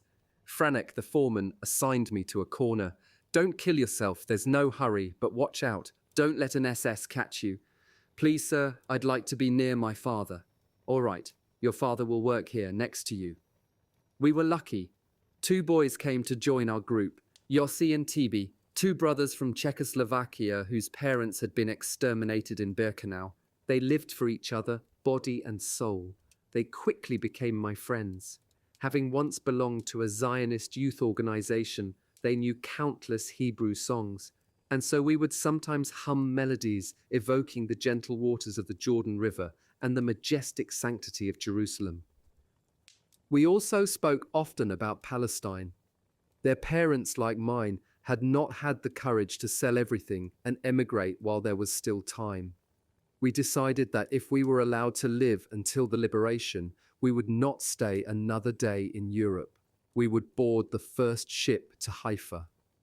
Still lost in his Kabbalistic dreams, Akiba Drumer had discovered a verse from the Bible which, translated into numbers, made it possible for him to predict redemption in the weeks to come. We had left the tents for the musicians' block. We now were entitled to a blanket, a wash bowl, and a bar of soap. The Blockel test was a German Jew. It was good to have a Jew as your leader. His name was Alphonse, a young man with a startlingly wizened face. He was totally devoted to defending his bloc. Whenever he could, he would organize a cauldron of soup for the young, for the weak, for all those who dreamed more of an extra portion of food than of liberty. One day, when we had just returned from the warehouse, I was summoned by the block secretary. A -7713. That's me. After your meal, you'll go to see the dentist. But I don't have a toothache. After your meal, without fail. I went to the infirmary block. Some 20 prisoners were waiting in line at the entrance. It didn't take long to learn the reason for our summons. Our gold teeth were to be extracted. The dentist, a Jew from Czechoslovakia, had a face not unlike a death mask. When he opened his mouth, one had a ghastly vision of yellow, rotten teeth. Seated in the chair, I asked meekly, "What are you going to do, sir?" "I shall remove your gold crown, that's all," he said, clearly indifferent. I thought of pretending to be sick. "Couldn't you wait a few days, sir? I don't feel well. I have a fever." He wrinkled his brow, thought for a moment, and took my pulse. "All right, son, come back to see me when you feel better. But don't wait for me to call you." I went back to see him a week later, with the same excuse. I still was not feeling better. He did not seem surprised, and I don't know whether he believed me, yet he most likely was pleased that I had come back on my own, as I had promised. He granted me a further delay. A few days after my visit, the dentist's office was shut down. He had been thrown into prison and was about to be hanged. It appeared that he had been dealing in the prisoner's gold teeth for his own benefit. I felt no pity for him. In fact, I was pleased with what was happening to him. My gold crown was safe. It could be useful to me one day to buy something, some bread, or even time to live. At that moment in time, all that mattered to me was my daily bowl of soup, my crust of stale bread. The bread, the soup, those were my entire life. I was nothing but a body, perhaps even less, a famished stomach. The stomach alone was measuring time. In the warehouse, I often worked next to a young Frenchwoman. We did not speak. She did not know German, and I did not understand French. I thought she looked Jewish, though she passed for Aryan. She was a forced labor inmate. One day, when Idek was venting his fury, I happened to cross his path. He threw himself on me like a wild beast, beating me in the chest, on my head, throwing me to the ground, and picking me up again, crushing me with ever more violent blows until I was covered in blood. As I bit my lips in order not to howl with pain, he must have mistaken my silence for defiance, and so he continued to hit me harder and harder. Abruptly, he calmed down and sent me back to work as if nothing had happened, as if we had taken part in a game in which both roles were of equal importance. I dragged myself to my corner. I was aching all over. I felt a cool hand wiping the blood from my forehead. It was the French girl. She was smiling her mournful smile as she slipped me a crust of bread. She looked straight into my eyes. I knew she wanted to talk to me, but that she was paralyzed with fear. She remained like that for some time, and then her face lit up and she said in almost perfect German, "Bite your lips, little brother. Don't cry. Keep your anger, your hate, for another day, for later. The day will come, but not now. Wait. Clench your teeth and wait." Many years later, in Paris, I sat in the metro reading my newspaper. Across the aisle, a beautiful woman with dark hair and dreamy eyes. I had seen those eyes before. "Madame, don't you recognize me?" "I don't know you, sir." "In 1944, you were in Poland, in Buna, weren't you?" "Yes, but..." "You worked in a depot, a warehouse for electrical parts." "Yes," she said, looking troubled. And then, after a moment of silence, "Wait, I do remember. Idek, the capo, the young Jewish boy, your sweet words." We left the metro together and sat down at a cafe terrace. We spent the whole evening reminiscing. Before parting, I said, "May I ask one more question?" "I know what it is. Am I Jewish?" "Yes, I am, from an observant family. During the occupation, I had false papers and passed as Aryan, and that was how I was assigned to a forced labor unit. When they deported me to Germany, I eluded being sent to a concentration camp. At the depot, nobody knew that I spoke German. It would have aroused suspicion. It was imprudent of me to say those few words to you, but I knew that you would not betray me. Another time we were loading diesel motors onto freight cars under the supervision of some German soldiers.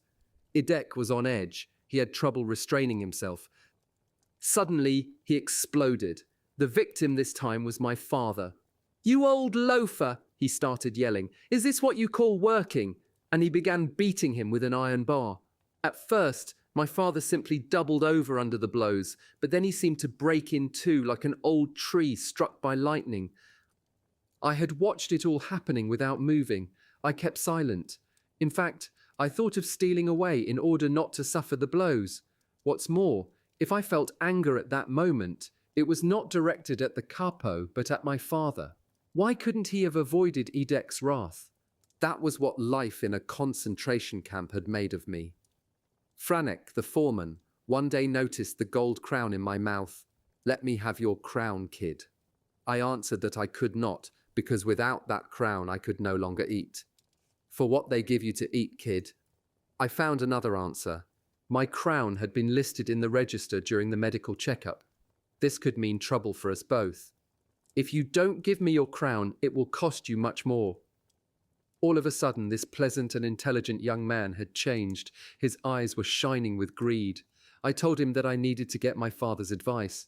"Go ahead, kid, ask, but I want the answer by tomorrow." When I mentioned it to my father, he hesitated. After a long silence, he said, "No, my son, we cannot do this. He will seek revenge." "He won't dare, my son." Unfortunately, Franek knew how to handle this. He knew my weak spot. My father had never served in the military and could not march in step. But here, whenever we moved from one place to another, it was in step.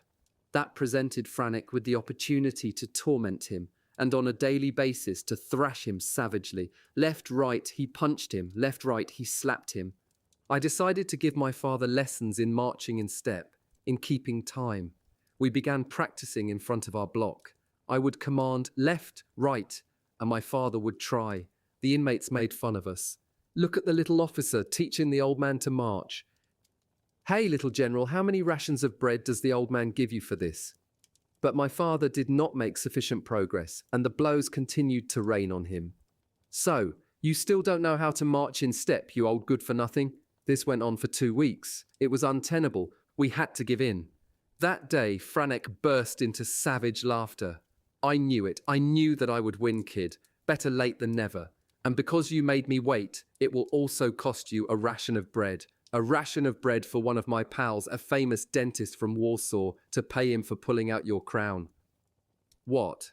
My ration of bread so that you can have my crown?" Franek smiled. "What would you like, that I break your teeth by smashing your face?" That evening in the latrines, the dentist from Warsaw pulled my crown with the help of a rusty spoon. Franek became pleasant again. From time to time, he even gave me extra soup. But it didn't last long. 2 weeks later, all the Poles were transferred to another camp. I had lost my crown for nothing. A few days before the Poles left, I had a novel experience. It was on a Sunday morning. Our commando was not required to work that day. Only Idek would not hear of staying in the camp. We had to go to the depot. This sudden enthusiasm for work astonished us. At the depot, Idek entrusted us to Franek, saying, "Do what you like, but do something, or else you'll hear from me." And he disappeared. We didn't know what to do. Tired of huddling on the ground, we each took turns strolling through the warehouse in the hope of finding something, a piece of bread perhaps, that a civilian might have forgotten there. When I reached the back of the building, I heard sounds coming from a small adjoining room. I moved closer and had a glimpse of Idek and a young Polish girl half naked on a straw mat. Now I understood why Idek refused to leave us in the camp. He moved 100 prisoners so that he could copulate with this girl. It struck me as terribly funny and I burst out laughing.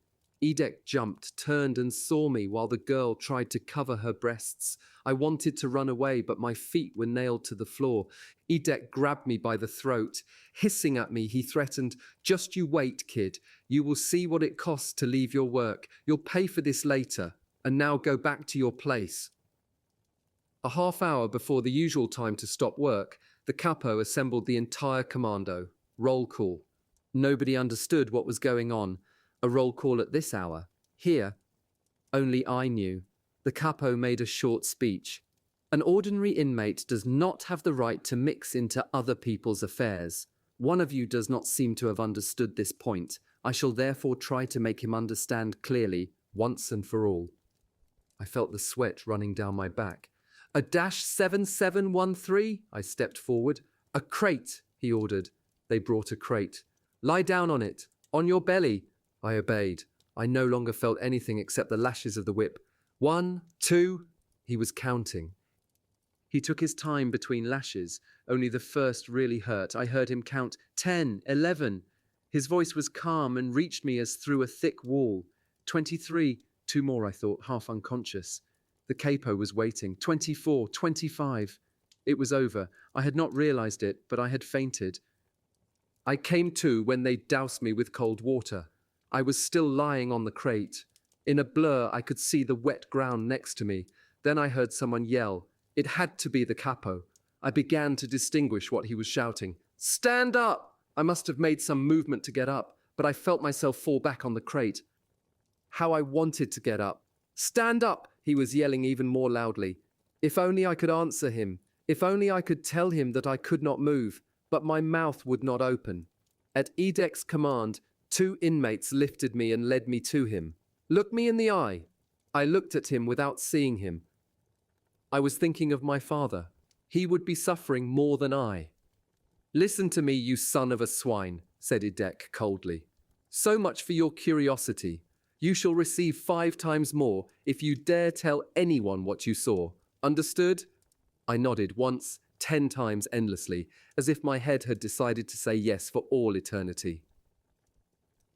One Sunday, as half of our group, including my father, was at work, the others, including me, took the opportunity to stay and rest. At around 10 o'clock, the sirens started to go off. Alert! The Blockoltest gathered us inside the blocks, while the SS took refuge in the shelters. As it was relatively easy to escape during an alert, the guards left the watchtowers and the electric current in the barbed wire was cut. The standing order to the SS was to shoot anyone found outside his block. In no time, the camp had the look of an abandoned ship. No living soul in the alleys. Next to the kitchen, 2 cauldrons of hot, steaming soup had been left untended. 2 cauldrons of soup. Smack in the middle of the road, 2 cauldrons of soup with no one to guard them. A royal feast going to waste. Supreme temptation. Hundreds of eyes were looking at them, shining with desire. 2 lambs with hundreds of wolves lying in wait for them. 2 lambs without a shepherd, free for the taking. But who would dare? Fear was greater than hunger. Suddenly, we saw the door of Block 37 open slightly. A man appeared, crawling snake-like in the direction of the cauldrons. Hundreds of eyes were watching his every move. Hundreds of men were crawling with him, scraping their bodies with his on the stones. All hearts trembled, but mostly with envy. He was the one who had dared. He reached the first cauldron. Hearts were pounding harder. He had succeeded. Jealousy devoured us, consumed us. We never thought to admire him. Poor hero committing suicide for a ration or 2 or more of soup. In our minds, he was already dead. Lying on the ground near the cauldron, he was trying to lift himself to the cauldron's rim. Either out of weakness or out of fear, he remained there, undoubtedly to muster his strength. At last he succeeded in pulling himself up to the rim. For a second, he seemed to be looking at himself in the soup, looking for his ghostly reflection there. Then, for no apparent reason, he let out a terrible scream, a death rattle such as I had never heard before, and with open mouth thrust his head toward the still steaming liquid. We jumped at the sound of the shot. Falling to the ground, his face stained by the soup, the man writhed a few seconds at the base of the cauldron, and then he was still. That was when we began to hear the planes. Almost at the same moment, the barrack began to shake. "They're bombing the Buna factory," someone shouted. I anxiously thought of my father, who was at work, but I was glad nevertheless. To watch that factory go up in flames, what revenge! While we had heard some talk of German military defeats on the various fronts, we were not sure if they were credible. But today, this was real. We were not afraid. And yet, if a bomb had fallen on the blocks, it would have claimed hundreds of inmates' lives. But we no longer feared death. In any event, not this particular death. Every bomb that hit filled us with joy, gave us renewed confidence. The raid lasted more than 1 hour. If only it could have gone on for 10 times 10 hours. Then, once more, there was silence. The last sound of the American plane dissipated in the wind, and there we were, in our cemetery. On the horizon, we saw a long trail of black smoke. The sirens began to wail again, the end of the alert. Everyone came out of the blocks. We breathed in air filled with fire and smoke, and our eyes shone with hope. A bomb had landed in the middle of the camp, near the Appelplatz, the assembly point, but had not exploded. We had to dispose of it outside the camp. The head of the camp, the Lageraltester, accompanied by his aide and by the chief capo, were on an inspection tour of the camp. The raid had left traces of great fear on his face. In the very center of the camp lay the body of the man with soup stains on his face, the only victim. The cauldrons were carried back to the kitchen. The SS were back at their posts in the watchtowers behind their machine guns. Intermission was over. An hour later, we saw the commandos returning, in step as always. Happily, I caught sight of my father. Several buildings were flattened, he said, but the depot was not touched. In the afternoon, we cheerfully went to clear the ruins. 1 week later, as we returned from work, there, in the middle of the camp, in the Appelplatz, stood a black gallows. We learned that soup would be distributed only after roll call, which lasted longer than usual. The orders were given more harshly than on other days, and there were strange vibrations in the air. "Caps off!" the Lageraltester suddenly shouted. 10,000 caps came off at once. "Cover your heads!" 10,000 caps were back on our heads at lightning speed. The camp gate opened. An SS unit appeared and encircled us, 1 SS every 3 paces. The machine guns on the watchtowers were pointed toward the Appelplatz. "They're expecting trouble," whispered Juliek. 2 SS were headed toward the solitary confinement cell. They came back, the condemned man between them. He was a young boy from Warsaw, an inmate with 3 years in concentration camps behind him. He was tall and strong, a giant compared to me. His back was to the gallows, his face turned toward his judge, the head of the camp. He was pale but seemed more solemn than frightened. His manacled hands did not tremble. His eyes were coolly assessing the hundreds of SS guards, the thousands of prisoners surrounding him. The Lageraltester began to read the verdict, emphasizing every word. In the name of Reichsführer Himmler, prisoner number stole during the air raid. According to the law, prisoner number is condemned to death. Let this be a warning and an example to all prisoners. Nobody moved. I heard the pounding of my heart. The thousands of people who died daily in Auschwitz and Birkenau in the crematoria no longer troubled me. But this boy, leaning against his gallows, upset me deeply. "This ceremony, will it be over soon? I'm hungry," whispered Juliek. At a sign of the Lageraltest, the Lager Capo stepped up to the condemned youth. He was assisted by 2 prisoners, in exchange for 2 bowls of soup. The Capo wanted to blindfold the youth, but he refused. After what seemed like a long moment, the hangman put the rope around his neck. He was about to signal his aides to pull the chair from under the young man's feet, when the latter shouted in a strong and calm voice, "Long live liberty! My curse on Germany! My curse, my—" The executioner had completed his work. Like a sword, the order cut through the air. "Caps off!" 10,000 prisoners paid their respects. "Cover your heads!"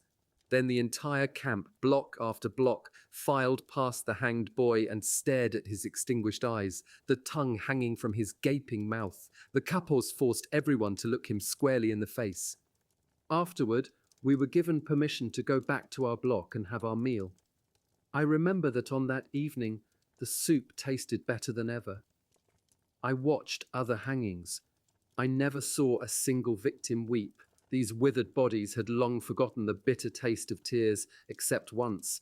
The Oberkapo of the 52nd Cable Commando was a Dutchman, a giant of a man well over 6 feet. He had some 700 prisoners under his command, and they all loved him like a brother. Nobody had ever endured a blow or even an insult from him. In his service was a young boy, a pipal, as they were called. This one had a delicate and beautiful face, an incredible sight in this camp. In Buna, the pipe were hated. They often displayed greater cruelty than their elders. I once saw one of them, a boy of 13, beat his father for not making his bed properly. As the old man quietly wept, the boy was yelling, "If you don't stop crying instantly, I will no longer bring you bread." Understood, but the Dutchman's little servant was beloved by all. His was the face of an angel in distress. One day, the power failed at the central electric plant in Buna. The Gestapo, summoned to inspect the damage, concluded that it was sabotage.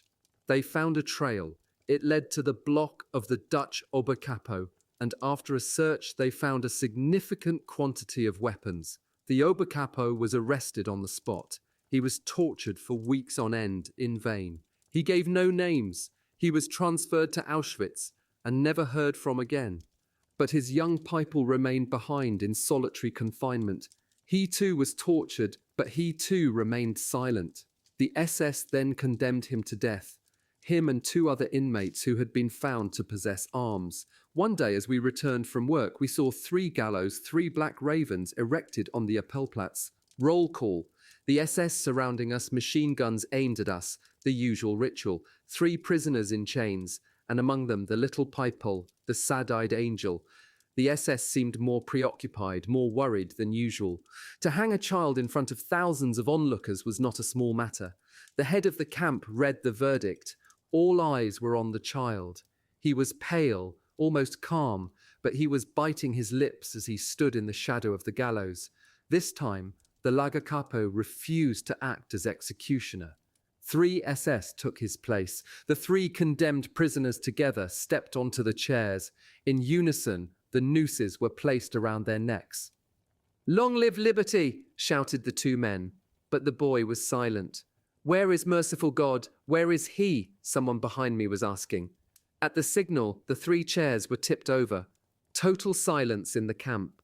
On the horizon, the sun was setting. "Caps off!" screamed the Lageraltester. His voice quivered.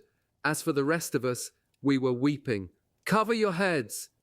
Then came the march past the victims. The 2 men were no longer alive. Their tongues were hanging out, swollen and bluish. But the 3rd rope was still moving. The child, too light, was still breathing. And so he remained for more than half an hour, lingering between life and death, writhing before our eyes. And we were forced to look at him at close range. He was still alive when I passed him. His tongue was still red, his eyes not yet extinguished. Behind me, I heard the same man asking, "For God's sake, where is God?" And from within me, I heard a voice answer, "Where he is, this is where, hanging here from this gallows." That night, the soup tasted of corpses. The summer was coming to an end. The Jewish year was almost over.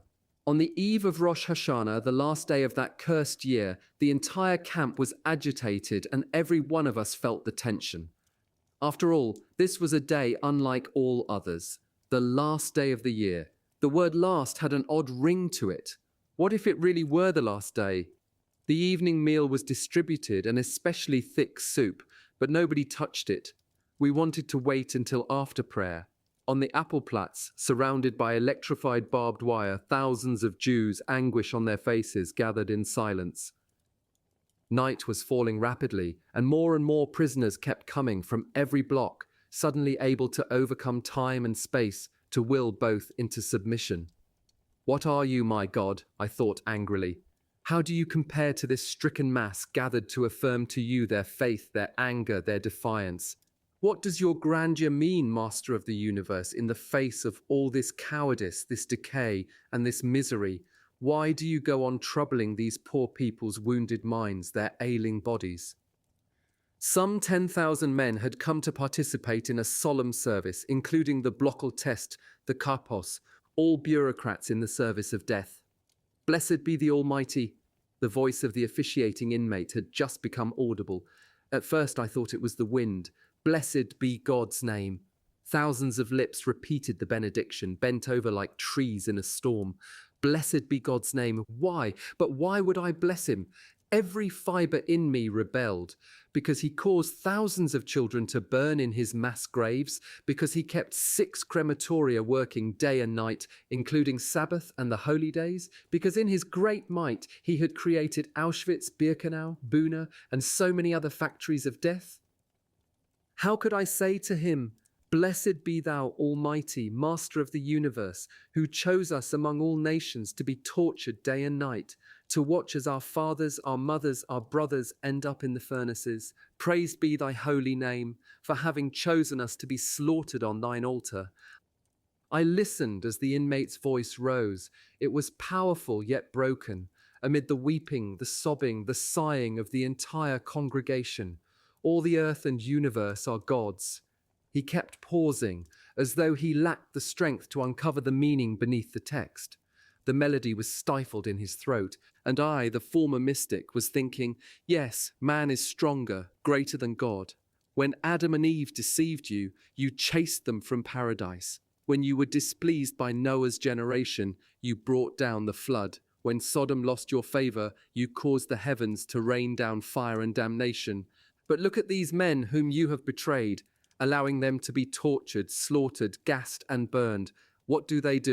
They pray before you. They praise your name. All of creation bears witness to the greatness of God. In days gone by, Rosh Hashanah had dominated my life. I knew that my sins grieved the Almighty, and so I pleaded for forgiveness. In those days, I fully believed that the salvation of the world depended on every one of my deeds, on every one of my prayers. But now I no longer pleaded for anything. I was no longer able to lament. On the contrary, I felt very strong. I was the accuser, God the accused. My eyes had opened and I was alone, terribly alone in a world without God, without man, without love or mercy. I was nothing but ashes now, but I felt myself to be stronger than this Almighty to whom my life had been bound for so long. In the midst of these men assembled for prayer, I felt like an observer, a stranger. The service ended with Kaddish. Each of us recited Kaddish for his parents, for his children, and for himself. We remained standing in the Appellplatz for a long time, unable to detach ourselves from this surreal moment. Then came the time to go to sleep, and slowly the inmates returned to their blocks. I thought I heard them wishing each other a happy new year. I ran to look for my father. At the same time, I was afraid of having to wish him a happy year in which I no longer believed. He was leaning against the wall, bent shoulders sagging as if under a heavy load. I went up to him, took his hand and kissed it. I felt a tear on my hand. Whose was it? Mine? His? I said nothing, nor did he. Never before had we understood each other so clearly. The sound of the bell brought us back to reality. We had to go to bed. We came back from very far away. I looked up at my father's face, trying to glimpse a smile or something like it on his stricken face, but there was nothing, not the shadow of an expression. Defeat, Yom Kippur, the Day of Atonement. Should we fast? The question was hotly debated. To fast could mean a more certain, more rapid death. In this place we were always fasting. It was Yom Kippur year-round, but there were those who said we should fast, precisely because it was dangerous to do so. We needed to show God that even here, locked in hell, we were capable of singing his praises. I did not fast. First of all, to please my father, who had forbidden me to do so. And then, there was no longer any reason for me to fast. I no longer accepted God's silence. As I swallowed my ration of soup, I turned that act into a symbol of rebellion, of protest against him. And I nibbled on my crust of bread. Deep inside me, I felt a great void opening. The SS offered us a beautiful present for the new year. We had just returned from work. As soon as we passed the camp's entrance, we sensed something out of the ordinary in the air. The roll call was shorter than usual. The evening soup was distributed at great speed, swallowed as quickly. We were anxious. I was no longer in the same block as my father. They had transferred me to another commando, the construction one, where 12 hours a day I hauled heavy slabs of stone. The head of my new block was a German Jew, small with piercing eyes. That evening he announced to us that henceforth no one was allowed to leave the block after the evening soup. A terrible word began to circulate soon thereafter, selection. We knew what it meant, an SS would examine us. Whenever he found someone extremely frail, a muselman was what we called those inmates, he would write down his number, good for the crematorium. After the soup, we gathered between the bunks. The veterans told us, "You're lucky to have been brought here so late. Today, this is paradise compared to what the camp was 2 years ago. Back then, Buna was a veritable hell. No water, no blankets, less soup and bread. At night, we slept almost naked and the temperature was 30 below. We were collecting corpses by the hundreds every day. Work was very hard. Today, this is a little paradise." The capos back then had orders to kill a certain number of prisoners every day, and every week selection, a merciless selection. Yes, you are lucky. "Enough, be quiet," I begged them. "Tell your stories tomorrow or some other day." They burst out laughing. They were not veterans for nothing. "Are you scared?" We too were scared, and at that time for good reason. The old men stayed in their corner, silent, motionless, hunted-down creatures. Some were praying, 1 more hour. Then we would know the verdict, death or reprieve. And my father? I first thought of him now. How would he pass selection? He had aged so much. Our Blockhold test had not been outside a concentration camp since 1933. He had already been through all the slaughterhouses, all the factories of death. Around 9 o'clock, he came to stand in our midst. Achtung! There was instant silence. Listen carefully to what I'm about to tell you. For the first time, his voice quivered. "In a few moments, selection will take place. You will have to undress completely. Then you will go one by one before the SS doctors. I hope you will all pass, but you must try to increase your chances. Before you go into the next room, try to move your limbs, give yourself some color. Don't walk slowly, run. Run as if you had the devil at your heels. Don't look at the SS, run straight in front of you." He paused and then added, "And most important, don't be afraid." That was a piece of advice we would have loved to be able to follow. I undressed, leaving my clothes on my cot. Tonight, there was no danger that they would be stolen. TB and Yossi, who had changed commandos at the same time I did, came to urge me. "Let's stay together. It will make us stronger." Yossi was mumbling something. He probably was praying. I had never suspected that Yossi was religious. In fact, I had always believed the opposite. TB was silent and very pale. All the block inmates stood naked between the rows of bunks. This must be how one stands for the last judgment. "They are coming!" 3 SS officers surrounded the notorious Dr. Mengele, the very same who had received us in Birkenau. The Blockhold test attempted a smile. He asked us, "Ready?" Yes, we were ready. So were the SS doctors. Dr. Mengele was holding a list, our numbers. He nodded to the Blockhold test. "We can begin," as if this were a game. The first to go were the notables of the block, the Stubinal test, the Kapos, the foreman, all of whom were in perfect physical condition, of course. Then came the ordinary prisoners' turns. Dr. Mengele looked them over from head to toe. From time to time, he noted a number. I had but one thought, not to have my number taken down and not to show my left arm. In front of me, there were only TB and Yossi. They passed. I had time to notice that Mengele had not written down their numbers. Someone pushed me. It was my turn. I ran without looking back. My head was spinning. "You are too skinny. You are too weak. You are too skinny. You are good for the ovens." The race seemed endless. I felt as though I had been running for years. "You are too skinny. You are too weak." At last I arrived, exhausted. When I had caught my breath, I asked Yossi and TB, "Did they write me down?" "No," said Yossi. Smiling, he added, "Anyway, they couldn't have. You were running too fast." I began to laugh, and I was happy. I felt like kissing him. At that moment, the others did not matter. They had not written me down. Those whose numbers had been noted were standing apart, abandoned by the whole world. Some were silently weeping. The SS officers left. The Blockhold test appeared, his face reflecting our collective weariness. "It all went well. Don't worry. Nothing will happen to anyone. Not to anyone." He was still trying to smile. A poor emaciated Jew questioned him anxiously, his voice trembling. "But sir, they did write me down." At that, the Blockhold test vented his anger. "What? Someone refused to take his word? What is it now? Perhaps you think I'm lying. I'm telling you, once and for all, nothing will happen to you. Nothing. You just like to wallow in your despair, you fools. The bell rang, signaling that the selection had ended in the entire camp. With all my strength, I began to race toward Block 36. Midway, I met my father.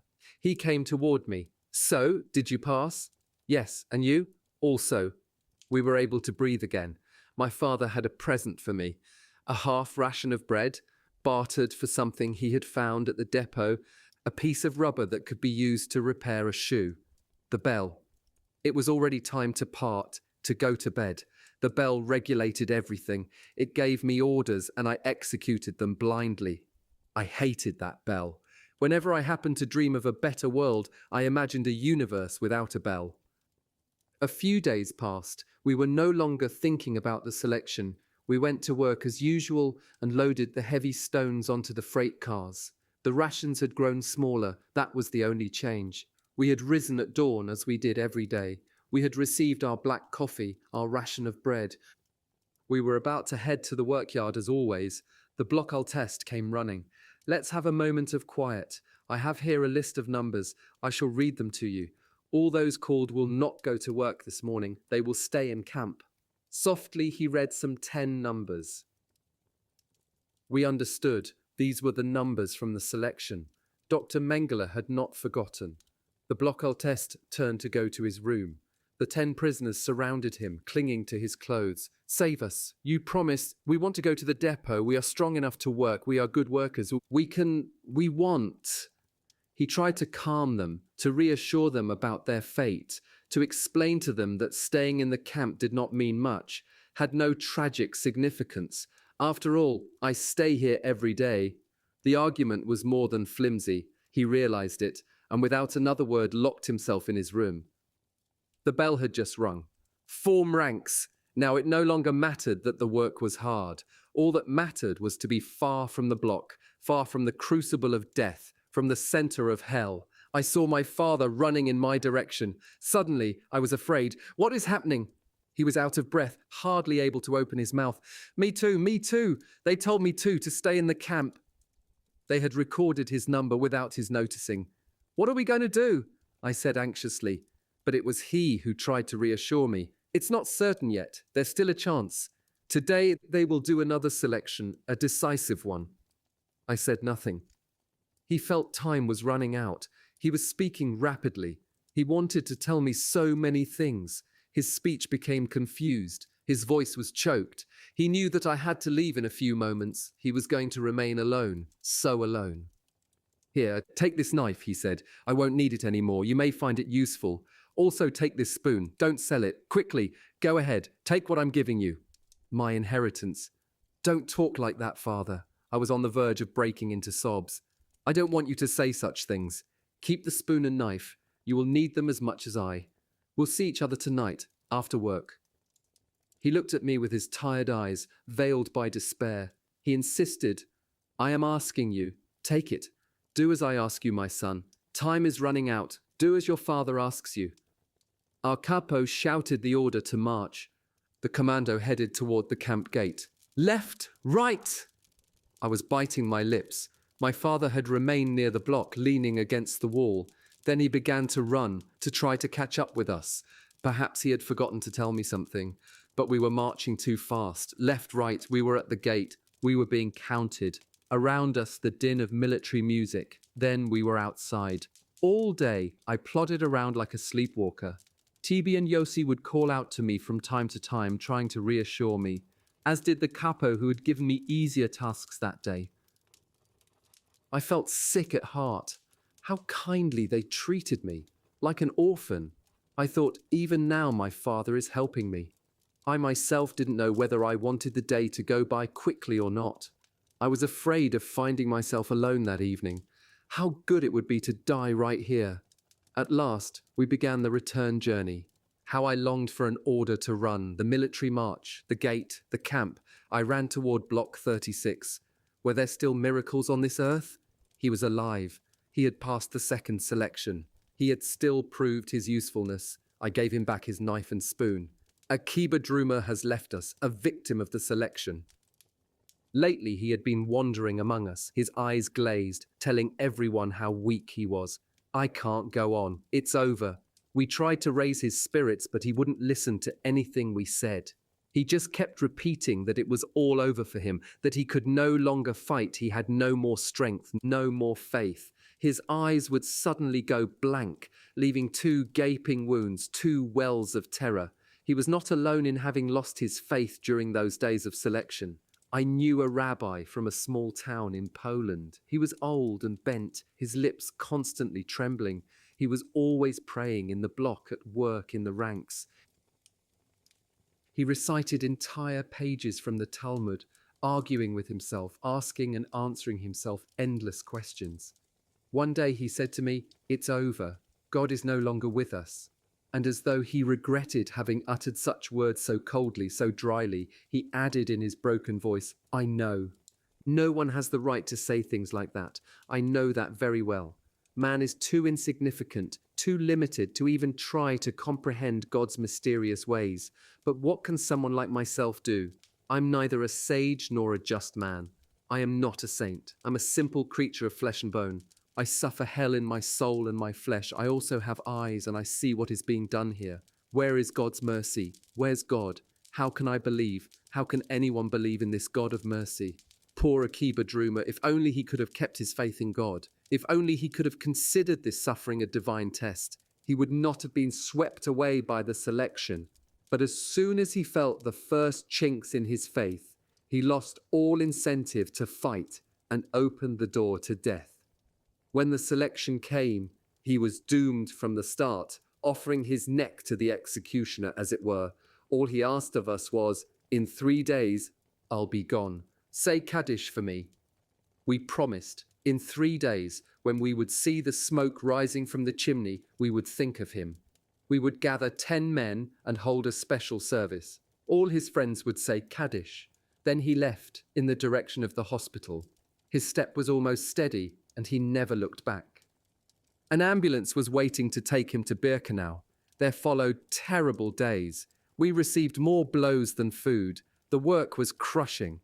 And 3 days after he left, we forgot to say Kaddish.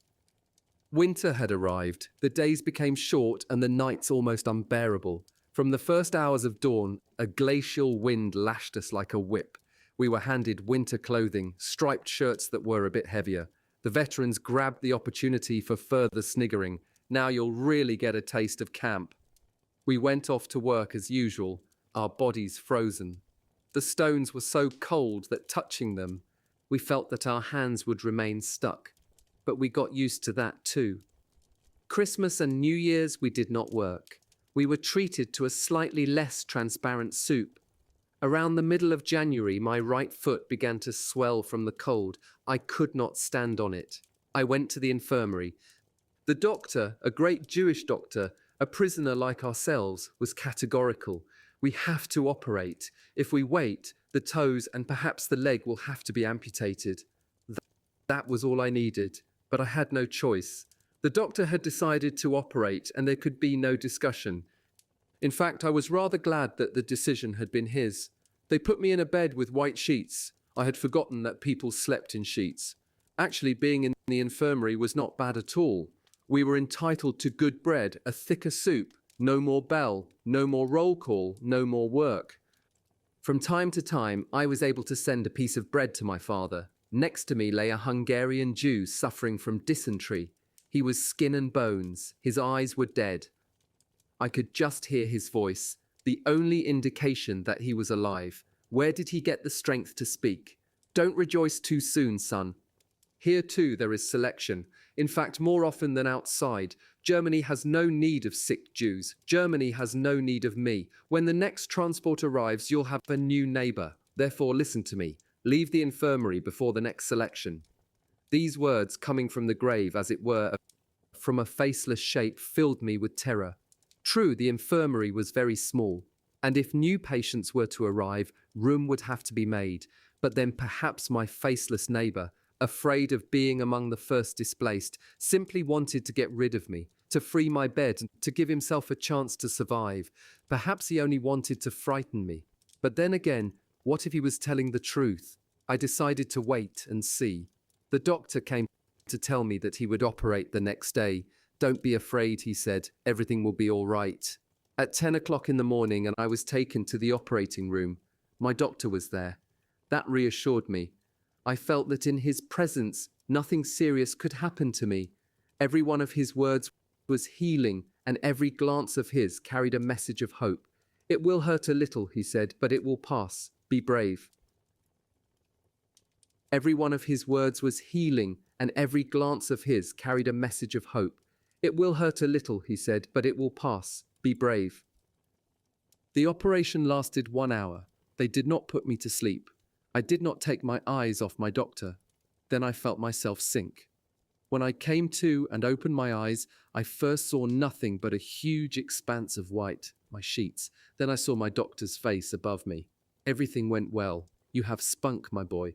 Next, you'll stay here 2 weeks for some proper rest, and that will be it. You'll eat well, you'll relax your body and your nerves. All I could do was follow the movements of his lips.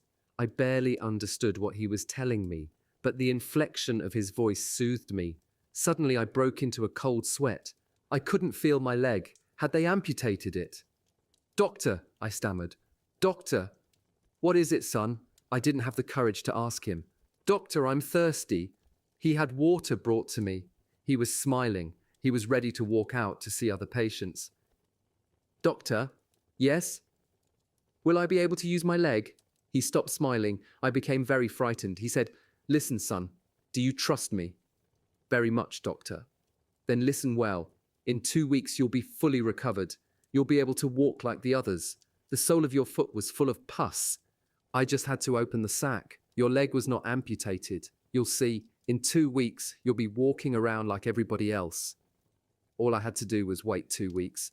But 2 days after my operation, rumors swept through the camp that the battlefront had suddenly drawn nearer.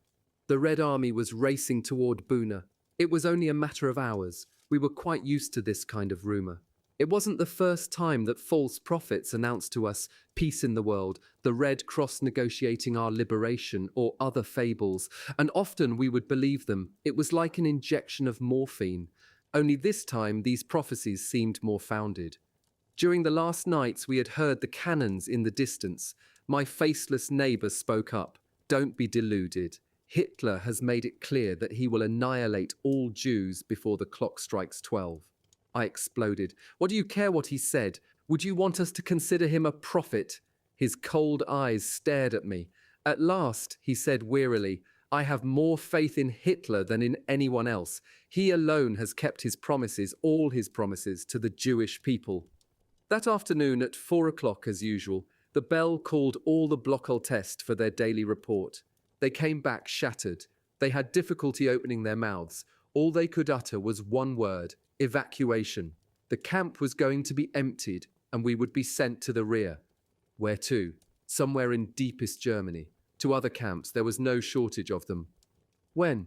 Tomorrow night. Perhaps the Russians will arrive before... Perhaps. We knew perfectly well they would not. The camp had become a hive of activity. People were running, calling to one another. In every block, the inmates prepared for the journey ahead. I had forgotten about my lame foot. A doctor came into the room and announced, Tomorrow, right after nightfall, the camp will start on its march, block by block. The sick can remain in the infirmary. They will not be evacuated. That news made us wonder. Were the SS really going to leave hundreds of prisoners behind in the infirmaries, pending the arrival of their liberators? Were they really going to allow Jews to hear the clock strike 12? Of course not. All the patients will be finished off on the spot, said the faceless one, and in one last swoop thrown into the furnaces. Surely the camp will be mined, said another. Right after the evacuation, it will all blow up. As for me, I was thinking not about death, but about not wanting to be separated from my father. We had already suffered so much, endured so much together. This was not the moment to separate. I ran outside to look for him. The snow was piled high, the block's windows veiled in frost. Holding a shoe in my hand, for I could not put it on my right foot, I ran, feeling neither pain nor cold. What are we going to do? My father didn't answer. What are we going to do? He was lost in thought. The choice was in our hands, for once. We could decide our fate for ourselves, to stay both of us in the infirmary, where, thanks to my doctor, he could enter as either a patient or a medic. I had made up my mind to accompany my father wherever he went. "Well, father, what do we do?" He was silent. "Let's be evacuated with the others," I said. He didn't answer. He was looking at my foot. "You think you'll be able to walk?" "Yes, I think so." "Let's hope we won't regret it, Eliezer." After the war, I learned the fate of those who had remained at the infirmary. They were, quite simply, liberated by the Russians 2 days after the evacuation. I did not return to the infirmary. I went straight to my block. My wound had reopened and was bleeding. The snow under my feet turned red. The Blockeltest distributed double rations of bread and margarine for the road. We could take as much clothing from the store as we wanted. It was cold. We got into our bunks. The last night in Buna. Once more, the last night. The last night at home. The last night in the ghetto. The last night in the cattle car. And now, the last night in Buna. How much longer would our lives be lived from one last night to the next? I didn't sleep. Through the frosty window panes we could see flashes of red. Cannon shots broke the silence of night. How close the Russians were, between them and us. One night, our last. There was whispering from one bunk to the other. With a little luck, the Russians would be here before the evacuation. Hope was still alive. Someone called out, "Try to sleep. Gather your strength for the journey." It reminded me of my mother's last recommendations in the ghetto, but I couldn't fall asleep. My foot was on fire. In the morning, the camp did not look the same. The prisoners showed up in all kinds of strange garb. It looked like a masquerade. We each had put on several garments, one over the other, to better protect ourselves from the cold. Poor clowns, wider than tall, more dead than alive. Poor creatures whose ghostly faces peeked out from layers of prisoners' clothes. Poor clowns. I tried to find a very large shoe. In vain. I tore my blanket and wrapped it around my foot. Then I went off to wander through the camp in search of a little more bread and a few potatoes. Some people said we would be going to Czechoslovakia. No, to Grow Rosen. No, to Gleiwitz. No, to 2 o'clock in the afternoon. The snow continued to fall heavily. Now the hours were passing quickly. Dusk had fallen. Daylight disappeared into a grey mist. Suddenly the Blockeltest remembered that we had forgotten to clean the block. He commanded 4 prisoners to mop the floor, 1 hour before leaving camp. Why? For whom? For the liberating army, he told us. Let them know that here lived men and not pigs. So we were men after all. The block was cleaned from top to bottom. At 6 o'clock the bell rang. The death knell. The funeral. The procession was beginning its march. Fall in, quickly! In a few moments we stood in ranks, block by block. Night had fallen. Everything was happening according to plan. The searchlights came on. Hundreds of SS appeared out of the darkness, accompanied by police dogs. The snow continued to fall. The gates of the camp opened. It seemed as though an even darker night was waiting for us on the other side.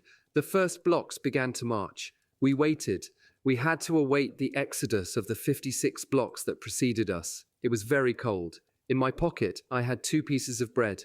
How I would have liked to eat them! But I knew I must not yet. Our turn was coming. Block 53, Block 55, Block 57, forward, march. It snowed on and on. An icy wind was blowing violently, but we marched without faltering. The SS made us increase our pace. Faster, you tramps, you flea-ridden dogs! Why not? Moving fast made us a little warmer. The blood flowed more readily in our veins. We had the feeling of being alive. Faster, you filthy dogs! We were no longer marching, we were running, like automatons. The SS were running as well, weapons in hand. We looked as though we were running from them. The night was pitch black. From time to time, a shot exploded in the darkness. They had orders to shoot anyone who could not sustain the pace. Their fingers on the triggers, they did not deprive themselves of the pleasure. If one of us stopped for a second, a quick shot eliminated the filthy dog. I was putting one foot in front of the other, like a machine. I was dragging this emaciated body that was still such a weight. If only I could have shed it. Though I tried to put it out of my mind, I couldn't help thinking that there were two of us, my body and I hated that body. I kept repeating to myself, don't think, don't stop, run. Near me, men were collapsing into the dirty snow, gunshots. A young boy from Poland was marching beside me. His name was Zalman. He had worked in the electrical material depot in Buna. People mocked him because he was forever praying or meditating on some Talmudic question. For him, it was an escape from reality, from feeling the blows. All of a sudden, he had terrible stomach cramps.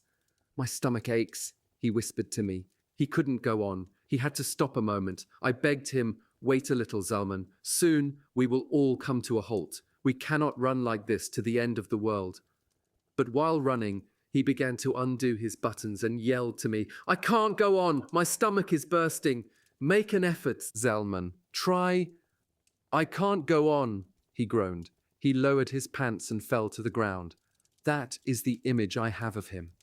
I don't believe that he was finished off by an SS, for nobody had noticed. He must have died, trampled under the feet of the thousands of men who followed us. I soon forgot him. I began to think of myself again. My foot was aching. I shivered with every step. Just a few more meters and it will be over. I'll fall. A small red flame.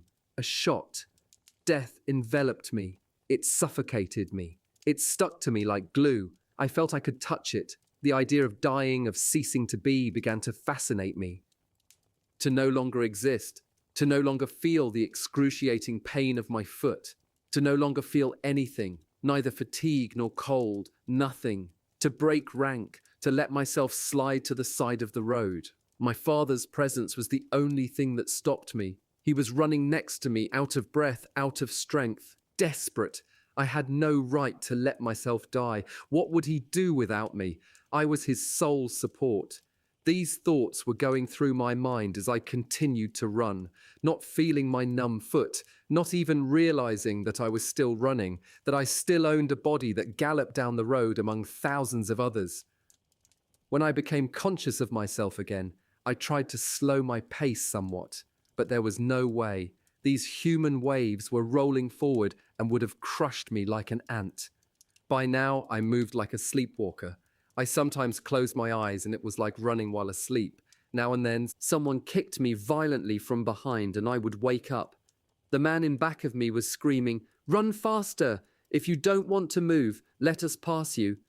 But all I had to do was close my eyes to see a whole world pass before me, to dream of another life. The road was endless. To allow oneself to be carried by the mob, to be swept away by blind fate. When the SS were tired, they were replaced, but no one replaced us. Chilled to the bone, our throats parched, famished, out of breath, we pressed on. We were the masters of nature, the masters of the world. We had transcended everything, death, fatigue, our natural needs, and we were stronger than cold and hunger, stronger than the guns and the desire to die, doomed and rootless, nothing but numbers. We were the only men on earth. At last, the morning star appeared in the grey sky. A hesitant light began to hover on the horizon. We were exhausted. We had lost all strength, all illusion. The commandant announced that we had already covered 20 kilometers since we left. Long since we had exceeded the limits of fatigue. Our legs moved mechanically, in spite of us, without us. We came to an abandoned village, not a living soul, not a single bark. Houses with gaping windows. A few people slipped out of the ranks, hoping to hide in some abandoned building. One more hour of marching, and at last the order to halt. As one man, we let ourselves sink into the snow. My father shook me. "Not here. Get you pee. A little farther down. There is a shed over there. Come." I had neither the desire nor the resolve to get up. Yet I obeyed. It was not really a shed, but a brick factory whose roof had fallen in. Its window panes were shattered, its walls covered in soot. It was not easy to get inside. Hundreds of prisoners jostled one another at the door. We finally succeeded in entering. Inside too, the snow was thick. I let myself slide to the ground. Only now did I feel the full extent of my weakness. The snow seemed to me like a very soft, very warm carpet. I fell asleep. I don't know how long I slept, a few minutes or 1 hour. When I woke up, a frigid hand was tapping my cheeks. I tried to open my eyes. It was my father. How he had aged since last night. His body was completely twisted, shriveled up into himself. His eyes were glazed over, his lips parched, decayed. Everything about him expressed total exhaustion. His voice was damp from tears and snow. Don't let yourself be overcome by sleep, Eliezer. It's dangerous to fall asleep in snow. One falls asleep forever. Come, my son, come. Get up. Get up! How could I? How was I to leave this warm blanket? I was hearing my father's words, but their meaning escaped me, as if he had asked me to carry the entire shed on my arms. Come, my son, come!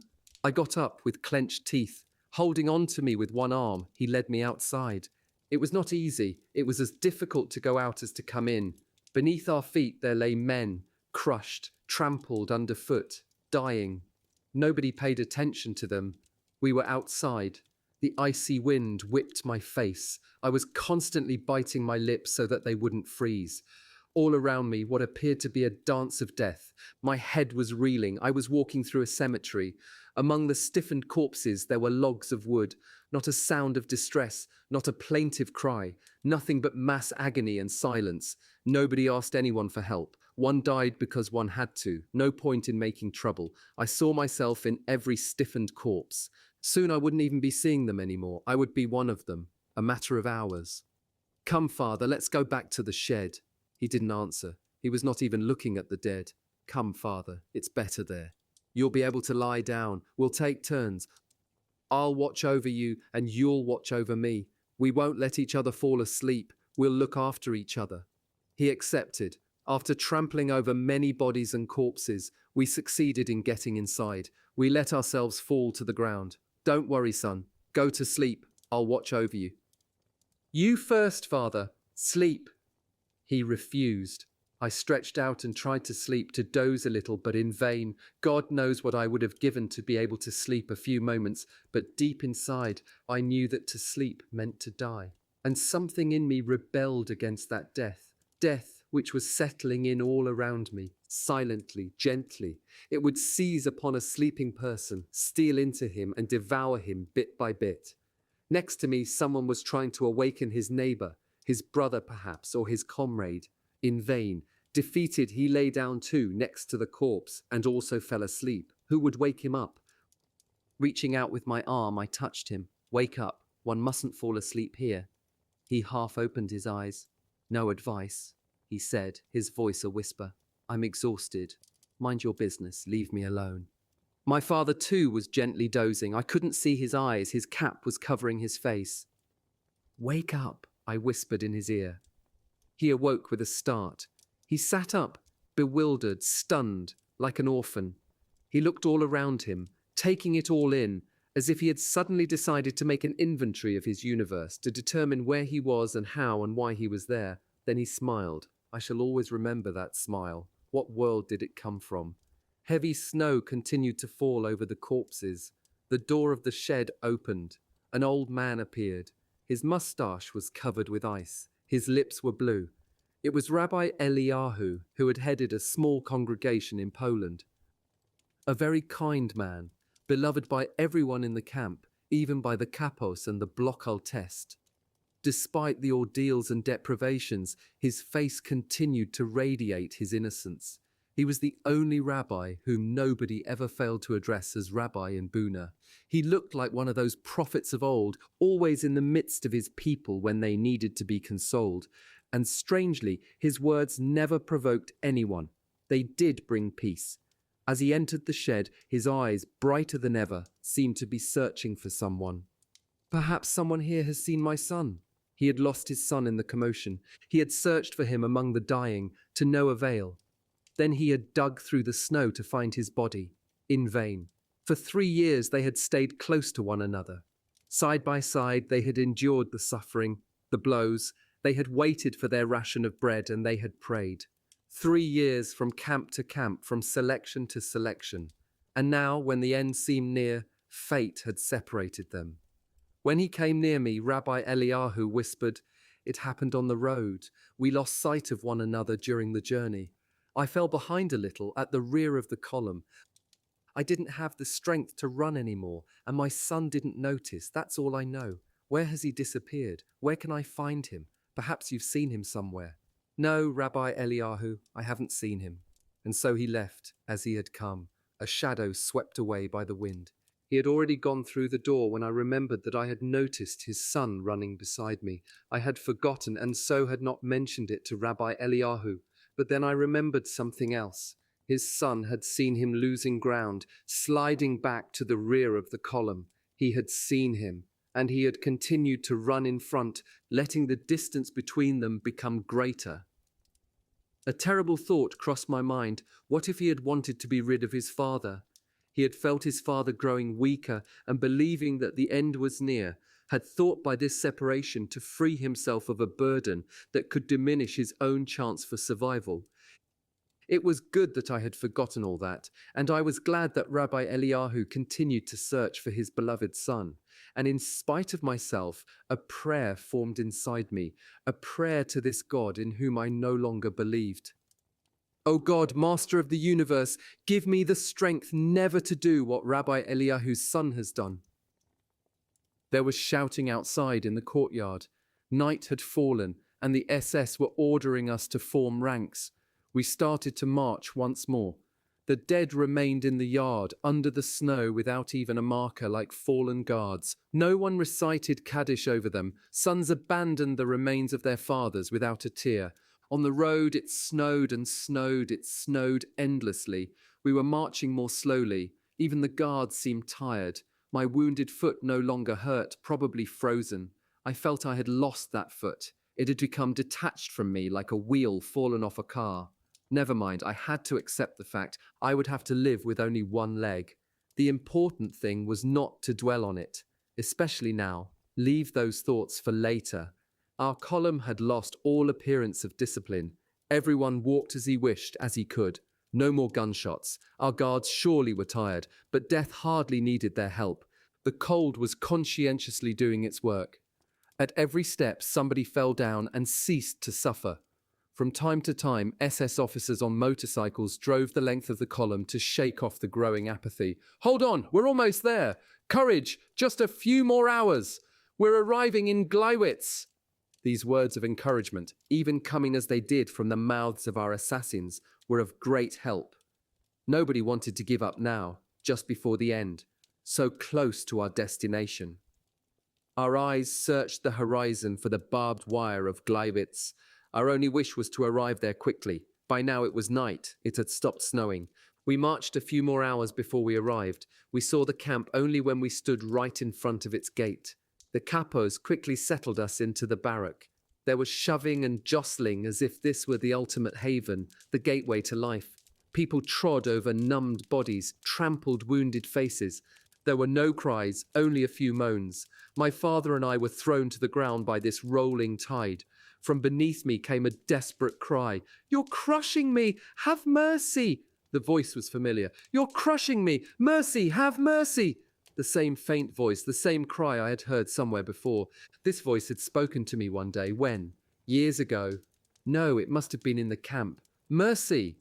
Knowing that I was crushing him, preventing him from breathing, I wanted to get up and disengage myself to allow him to breathe. But I myself was crushed under the weight of other bodies. I had difficulty breathing. I dug my nails into unknown faces. I was biting my way through, searching for air. No one cried out. Suddenly I remembered. Juliek, the boy from Warsaw who played the violin in the Buna orchestra. Juliek, is that you? Eliezer, the 25 whiplashes. Yes, I remember.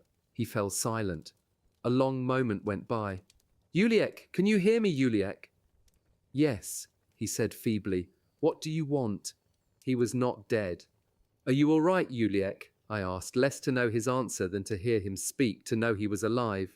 All right, Eliezer, all right. Not too much air. Tired. My feet are swollen. It's good to rest, but my violin... I thought he'd lost his mind. His violin. Here. What about your violin? He was gasping. I'm afraid they'll break my violin. I brought it with me. I could not answer him. Someone had lain down on top of me, smothering me. I couldn't breathe through my mouth or my nose. Sweat was running down my forehead and my back. This was it, the end of the road. A silent death, suffocation, No way to scream, to call for help. I tried to rid myself of my invisible assassin. My whole desire to live became concentrated in my nails. I scratched. I fought for a breath of air. I tore at decaying flesh that did not respond. I could not free myself of that mass weighing down my chest. Who knows? Was I struggling with a dead man? I shall never know. All I can say is that I prevailed. I succeeded in digging a hole in that wall of dead and dying people, a small hole through which I could drink a little air. "Father, are you there?" I asked, as soon as I was able to utter a word. I knew that he could not be far from me. "Yes," a voice replied from far away, as if from another world. "I am trying to sleep." He was trying to sleep. Could one fall asleep here?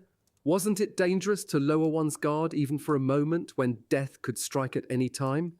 Those were my thoughts when I heard the sound of a violin in a dark barrack where the dead were piled on top of the living. Who was this madman who played the violin here at the edge of his own grave? Or was it a hallucination? It had to be Juliek. He was playing a fragment of a Beethoven concerto. Never before had I heard such a beautiful sound in such silence. How had he succeeded in disengaging himself, to slip out from under my body without my feeling it? The darkness enveloped us. All I could hear was the violin, and it was as if Juliek's soul had become his bow. He was playing his life. His whole being was gliding over the strings, his unfulfilled hopes, his charred past, his extinguished future. He played that which he would never play again. I shall never forget Juliek. How could I forget this concert given before an audience of the dead and dying? Even today, when I hear that particular piece by Beethoven, my eyes close and out of the darkness emerges the pale and melancholy face of my Polish comrade bidding farewell to an audience of dying men. I don't know how long he played. I was overcome by sleep.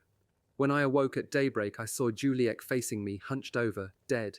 Next to him lay his violin, trampled, an eerily poignant little corpse.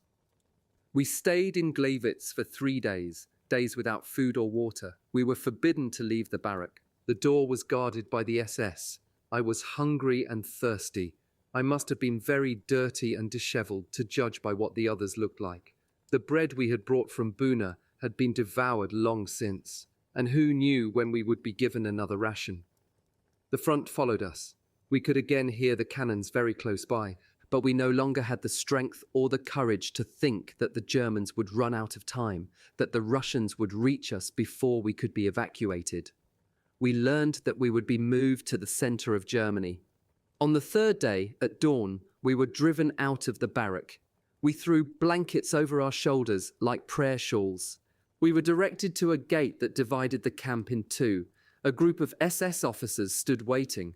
A word flew through our ranks: selection. The SS officers were doing the selection. The weak to the left, those who walked well to the right. My father was sent to the left. I ran after him.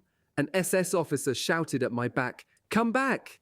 I inched my way through the crowd. Several SS men rushed to find me, creating such confusion that a number of people were able to switch over to the right, among them my father and I. Still, there were gunshots and some dead. We were led out of the camp. After a half-hour march, we arrived in the very middle of a field crossed by railroad tracks. This was where we were to wait for the train's arrival.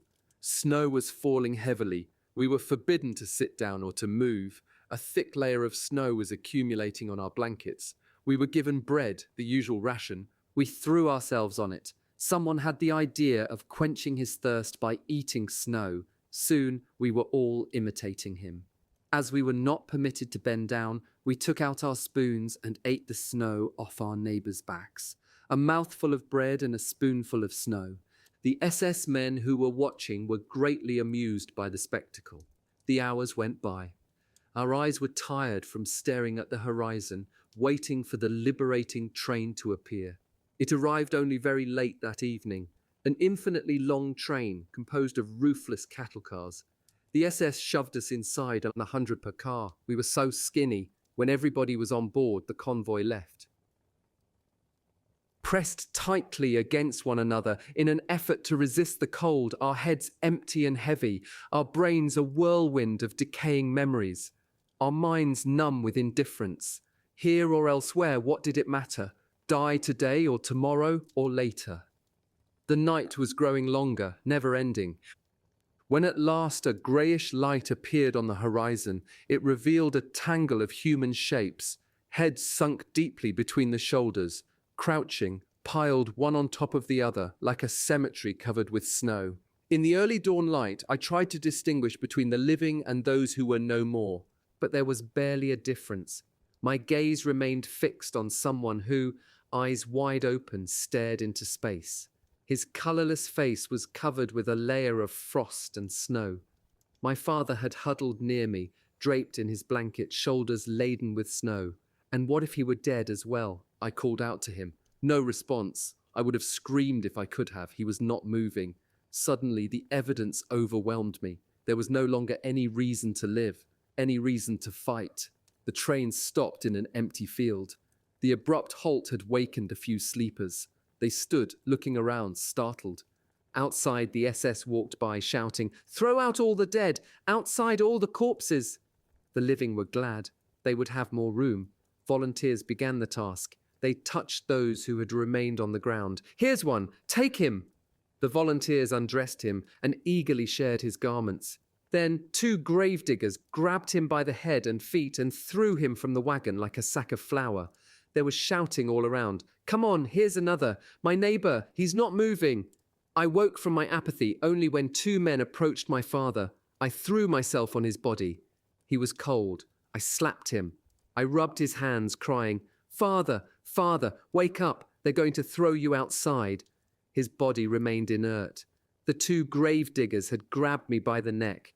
"Leave him alone. Can't you see that he's dead?" "No," I yelled. "He's not dead. Not yet." And I started to hit him harder and harder.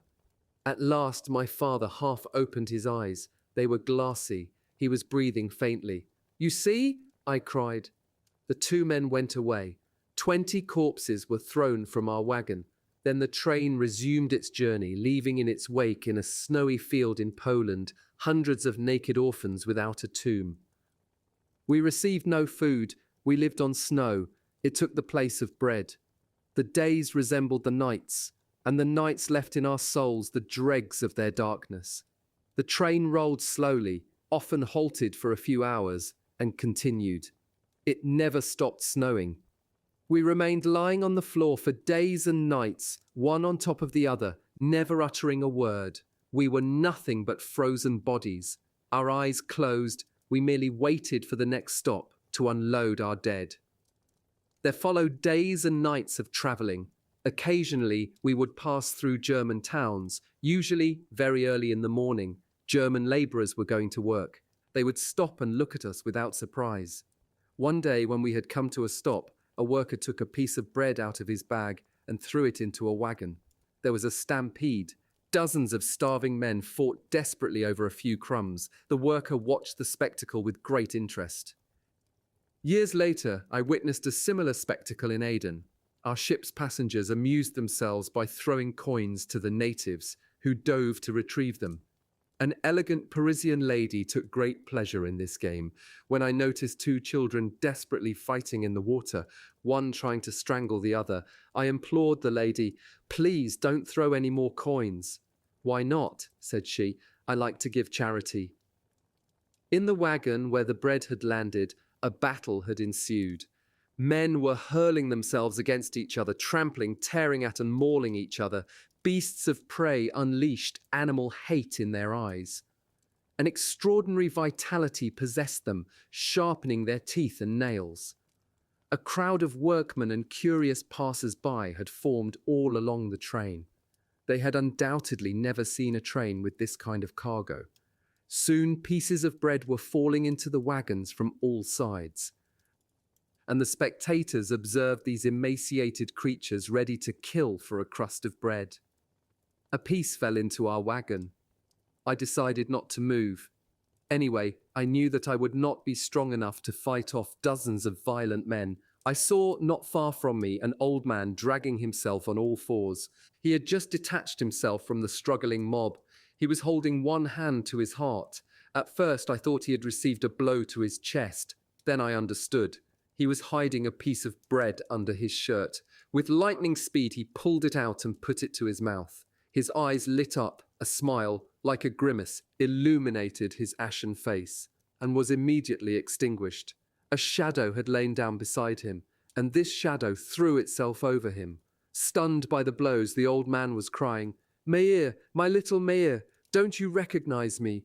You're killing your father. I have bread for you too, for you too." He collapsed, but his fist was still clutching a small crust. He wanted to raise it to his mouth, but the other threw himself on him. The old man mumbled something, groaned, and died. Nobody cared.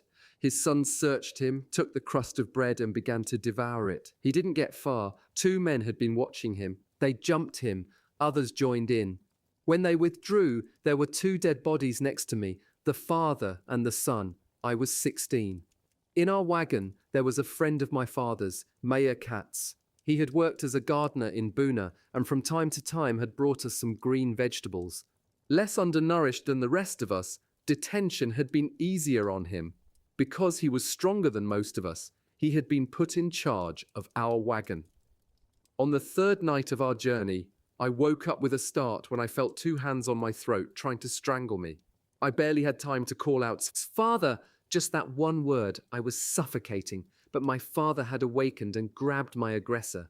Too weak to overwhelm him, he thought of calling Meir Katz. Come quickly. Someone is strangling my son."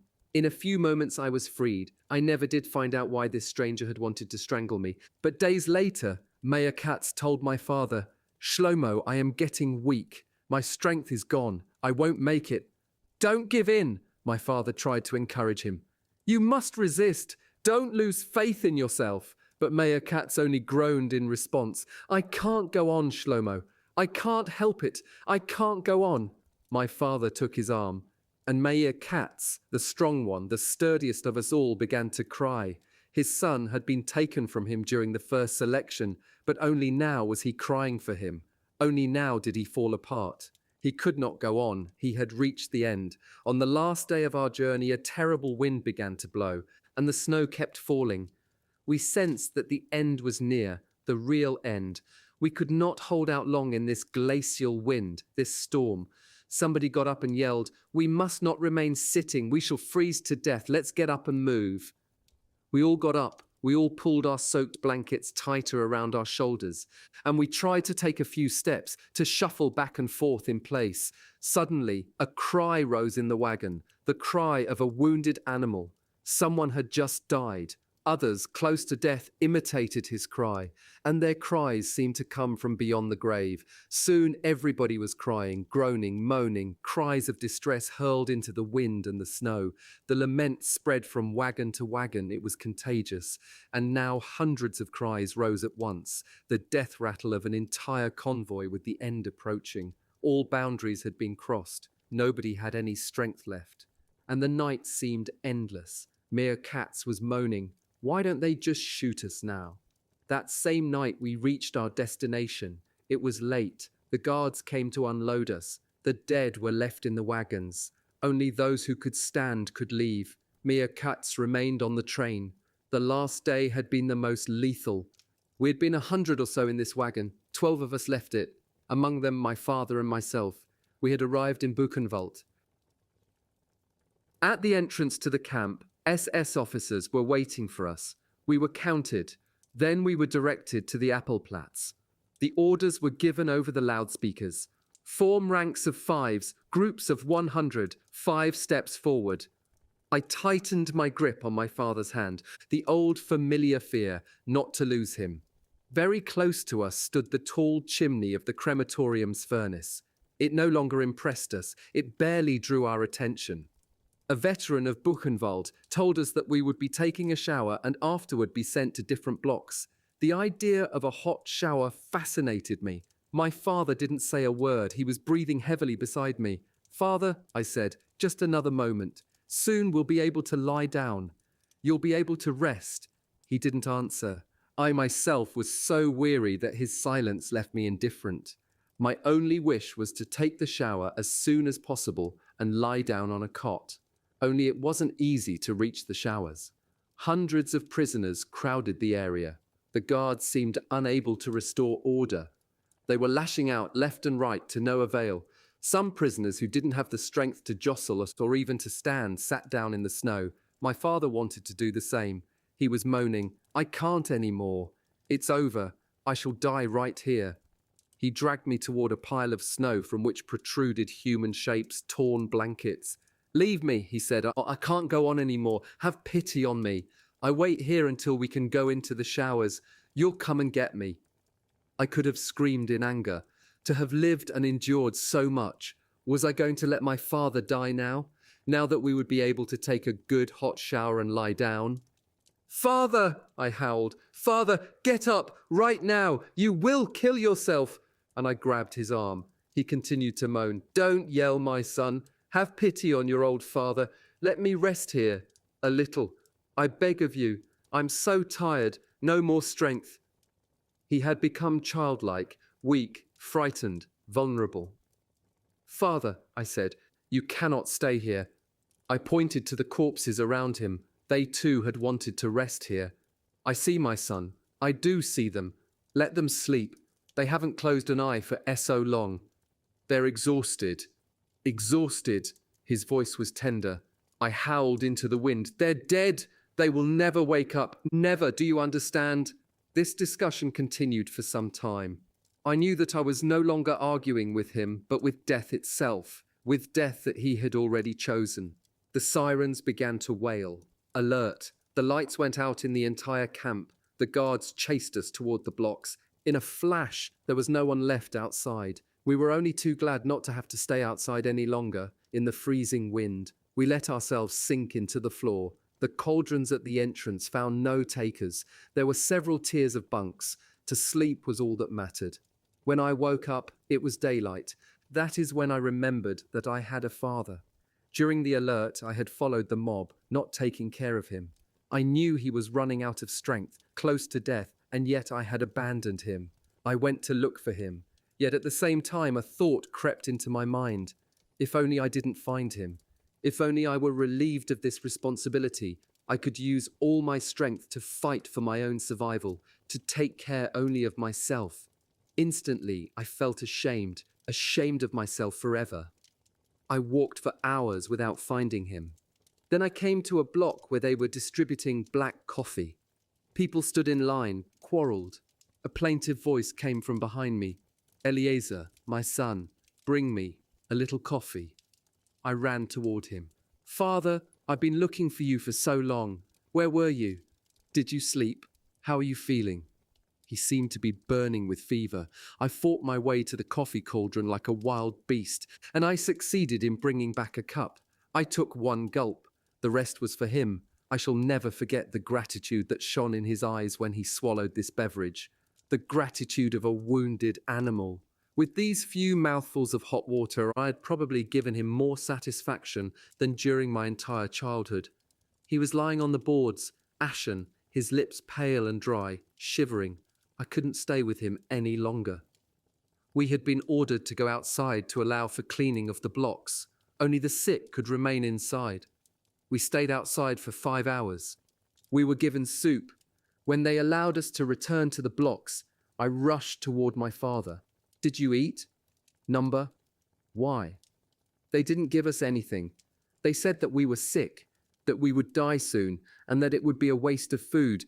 I can't go on. I gave him what was left of my soup. But my heart was heavy. I was aware that I was doing it grudgingly. Just like Rabbi Eliyahu's son, I had not passed the test. Every day my father was getting weaker. His eyes were watery, his face the color of dead leaves. On the third day after we arrived in Buchenwald, everybody had to go to the showers, even the sick, who were instructed to go last. When we returned from the showers, we had to wait outside a long time. The cleaning of the blocks had not been completed. From afar, I saw my father and ran to meet him. He went by me like a shadow, passing me without stopping, without a glance. I called to him. He did not turn around. I ran after him. "Father, where are you running?" He looked at me for a moment, and his gaze was distant, otherworldly, the face of a stranger.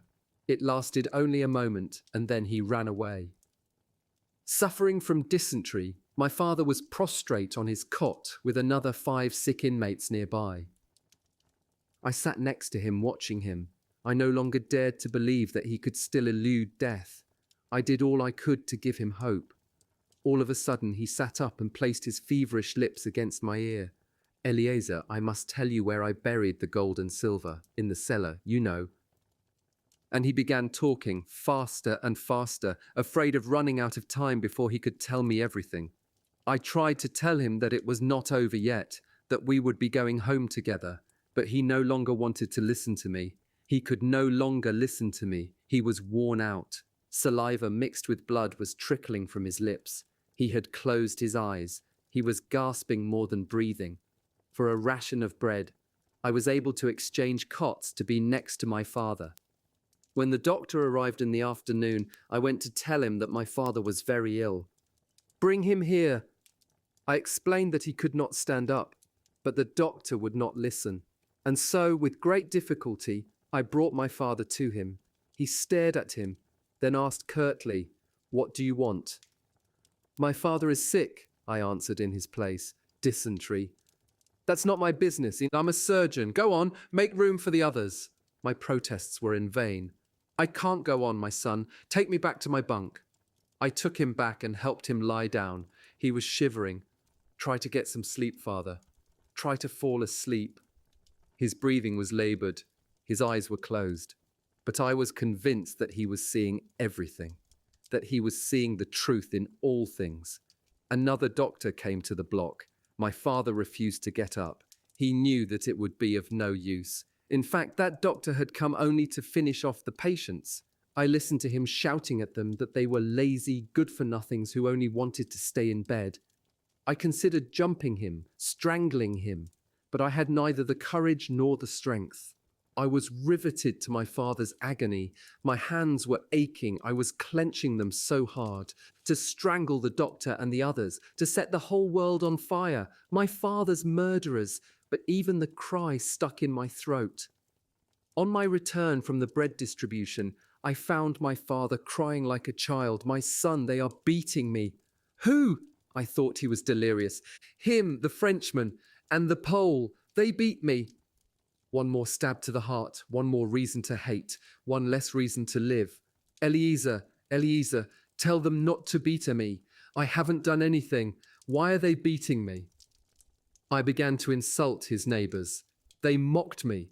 I promised them bread, soup. They laughed.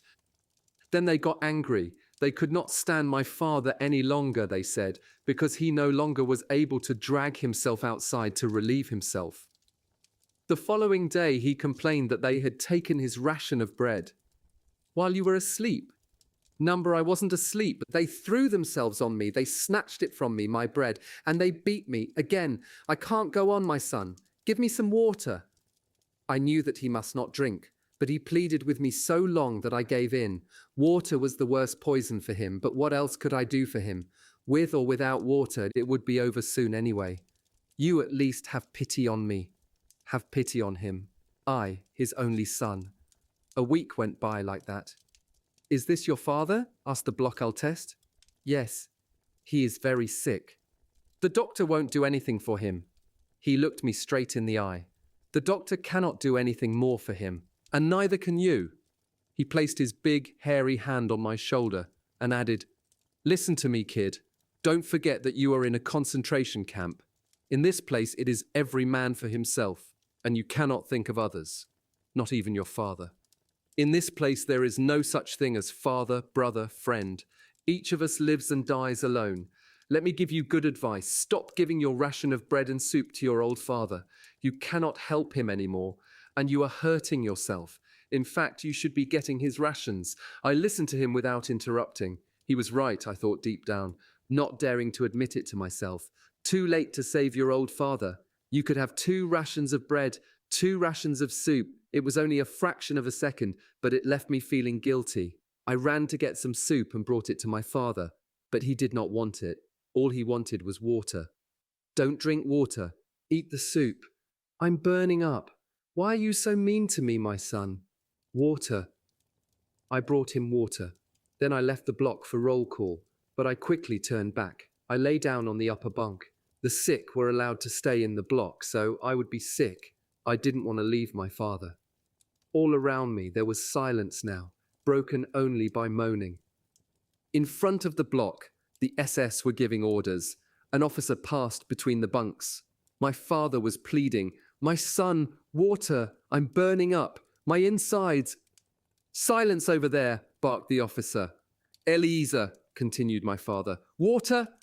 The officer came closer and shouted to him to be silent, but my father did not hear. He continued to call me. The officer wielded his club and dealt him a violent blow to the head. I didn't move. I was afraid. My body was afraid of another blow, this time to my head. My father groaned once more. I heard, "Elie Wiesel." I could see that he was still breathing, in gasps. I didn't move. I remained in Buchenwald until April 11th. I shall not describe my life during that period. It no longer mattered. Since my father's death, nothing mattered to me anymore. I was transferred to the children's block where there were 600 of us. The front was coming closer. I spent my days in total idleness, with only one desire: to eat. I no longer thought of my father or my mother. From time to time, I would dream, but only about soup, an extra ration of soup. On April 5th, the wheel of history turned. It was late afternoon. We were standing inside the block, waiting for an SS to come and count us. He was late. Such lateness was unprecedented in the history of Buchenwald. Something must have happened. 2 hours later, the loudspeakers transmitted an order from the camp commandant. All Jews were to gather in the Appelplatz. When I came down from my bunk after roll call, I could see his lips trembling. He was murmuring something. I remained more than an hour leaning over him, looking at him, etching his bloody, broken face into my mind. Then I had to go to sleep. I climbed into my bunk, above my father, who was still alive. The date was January 28th, 1945. I woke up at dawn on January 29th. On my father's cot, there lay another sick person. They must have taken him away before daybreak and taken him to the crematorium. Perhaps he was still breathing. No prayers were said over his tomb, no candle lit in his memory. His last word had been my name. He had called out to me and I had not answered. I did not weep, and it pained me that I could not weep. But I was out of tears, and deep inside me, if I could have searched the recesses of my feeble conscience, I might have found something like "free at last." I remained in Buchenwald until April 11th. I shall not describe my life during that period. It no longer mattered. Since my father's death, nothing mattered to me anymore. I was transferred to the children's block, where there were 600 of us. The front was coming closer. I spent my days in total idleness, with only one desire: to eat. I no longer thought of my father or my mother. From time to time I would dream, but only about soup, an extra ration of soup. On April 5th, the wheel of history turned. It was late afternoon. We were standing inside the block, waiting for an SS to come and count us. He was late. Such lateness was unprecedented in the history of Buchenwald. Something must have happened. 2 hours later, the loudspeakers transmitted an order from the camp commandant. All Jews were to gather in the Appelplatz. This was the end. Hitler was about to keep his promise. The children of our block did as ordered. There was no choice. Gustav, the Blockaltist, made it clear with his club. But on our way, we met some prisoners who whispered to us, "Go back to your block. The Germans plan to shoot you. Go back and don't move." We returned to the block. On our way there, we learned that the underground resistance of the camp had made the decision not to abandon the Jews and to prevent their liquidation. As it was getting late and the confusion was great, countless Jews had been passing as non-Jews. The Lageraltest had decided that a general roll call would take place the next day. Everybody would have to be present. The roll call took place. The Lager Commandant announced that the Buchenwald camp would be liquidated. 10 blocks of inmates would be evacuated every day. From that moment on, there was no further distribution of bread and soup, and the evacuation began. Every day, a few thousand inmates passed the camp's gate and did not return. On April 10th, there were still some 20,000 prisoners in the camp, among them a few hundred children. It was decided to evacuate all of us at once, by evening. Afterward, they would blow up the camp. And so we were herded onto the huge Appellplatz in ranks of 5, waiting for the gate to open. Suddenly, the sirens began to scream, "Alert!" We went back to the blocks. It was too late to evacuate us that evening. The evacuation was postponed to the next day. Hunger was tormenting us. We had not eaten for nearly 6 days except for a few stalks of grass and some potato peels found on the grounds of the kitchens. At 10 o'clock in the morning, the SS took positions throughout the camp and began to herd the last of us toward the Appellplatz. The resistance movement decided at that point to act. Armed men appeared from everywhere, bursts of gunshots, grenades exploding. We, the children, remained flat on the floor of the block. The battle did not last long. Around noon, everything was calm again. The SS had fled and the resistance had taken charge of the camp. At 6 o'clock that afternoon, the first American tank stood at the gates of Buchenwald. Our first act as free men was to throw ourselves onto the provisions. That's all we thought about. No thought of revenge or of parents, only of bread. And even when we were no longer hungry, not one of us thought of revenge. The next day, a few of the young men ran into Weimar to bring back some potatoes and clothes and to sleep with girls, but still no trace of revenge. 3 days after the liberation of Buchenwald, I became very ill, some form of poisoning. I was transferred to a hospital and spent 2 weeks between life and death. One day, when I was able to get up, I decided to look at myself in the mirror on the opposite wall. I had not seen myself since the ghetto. From the depths of the mirror, a corpse was contemplating me. The look in his eyes as he gazed at me has never left me.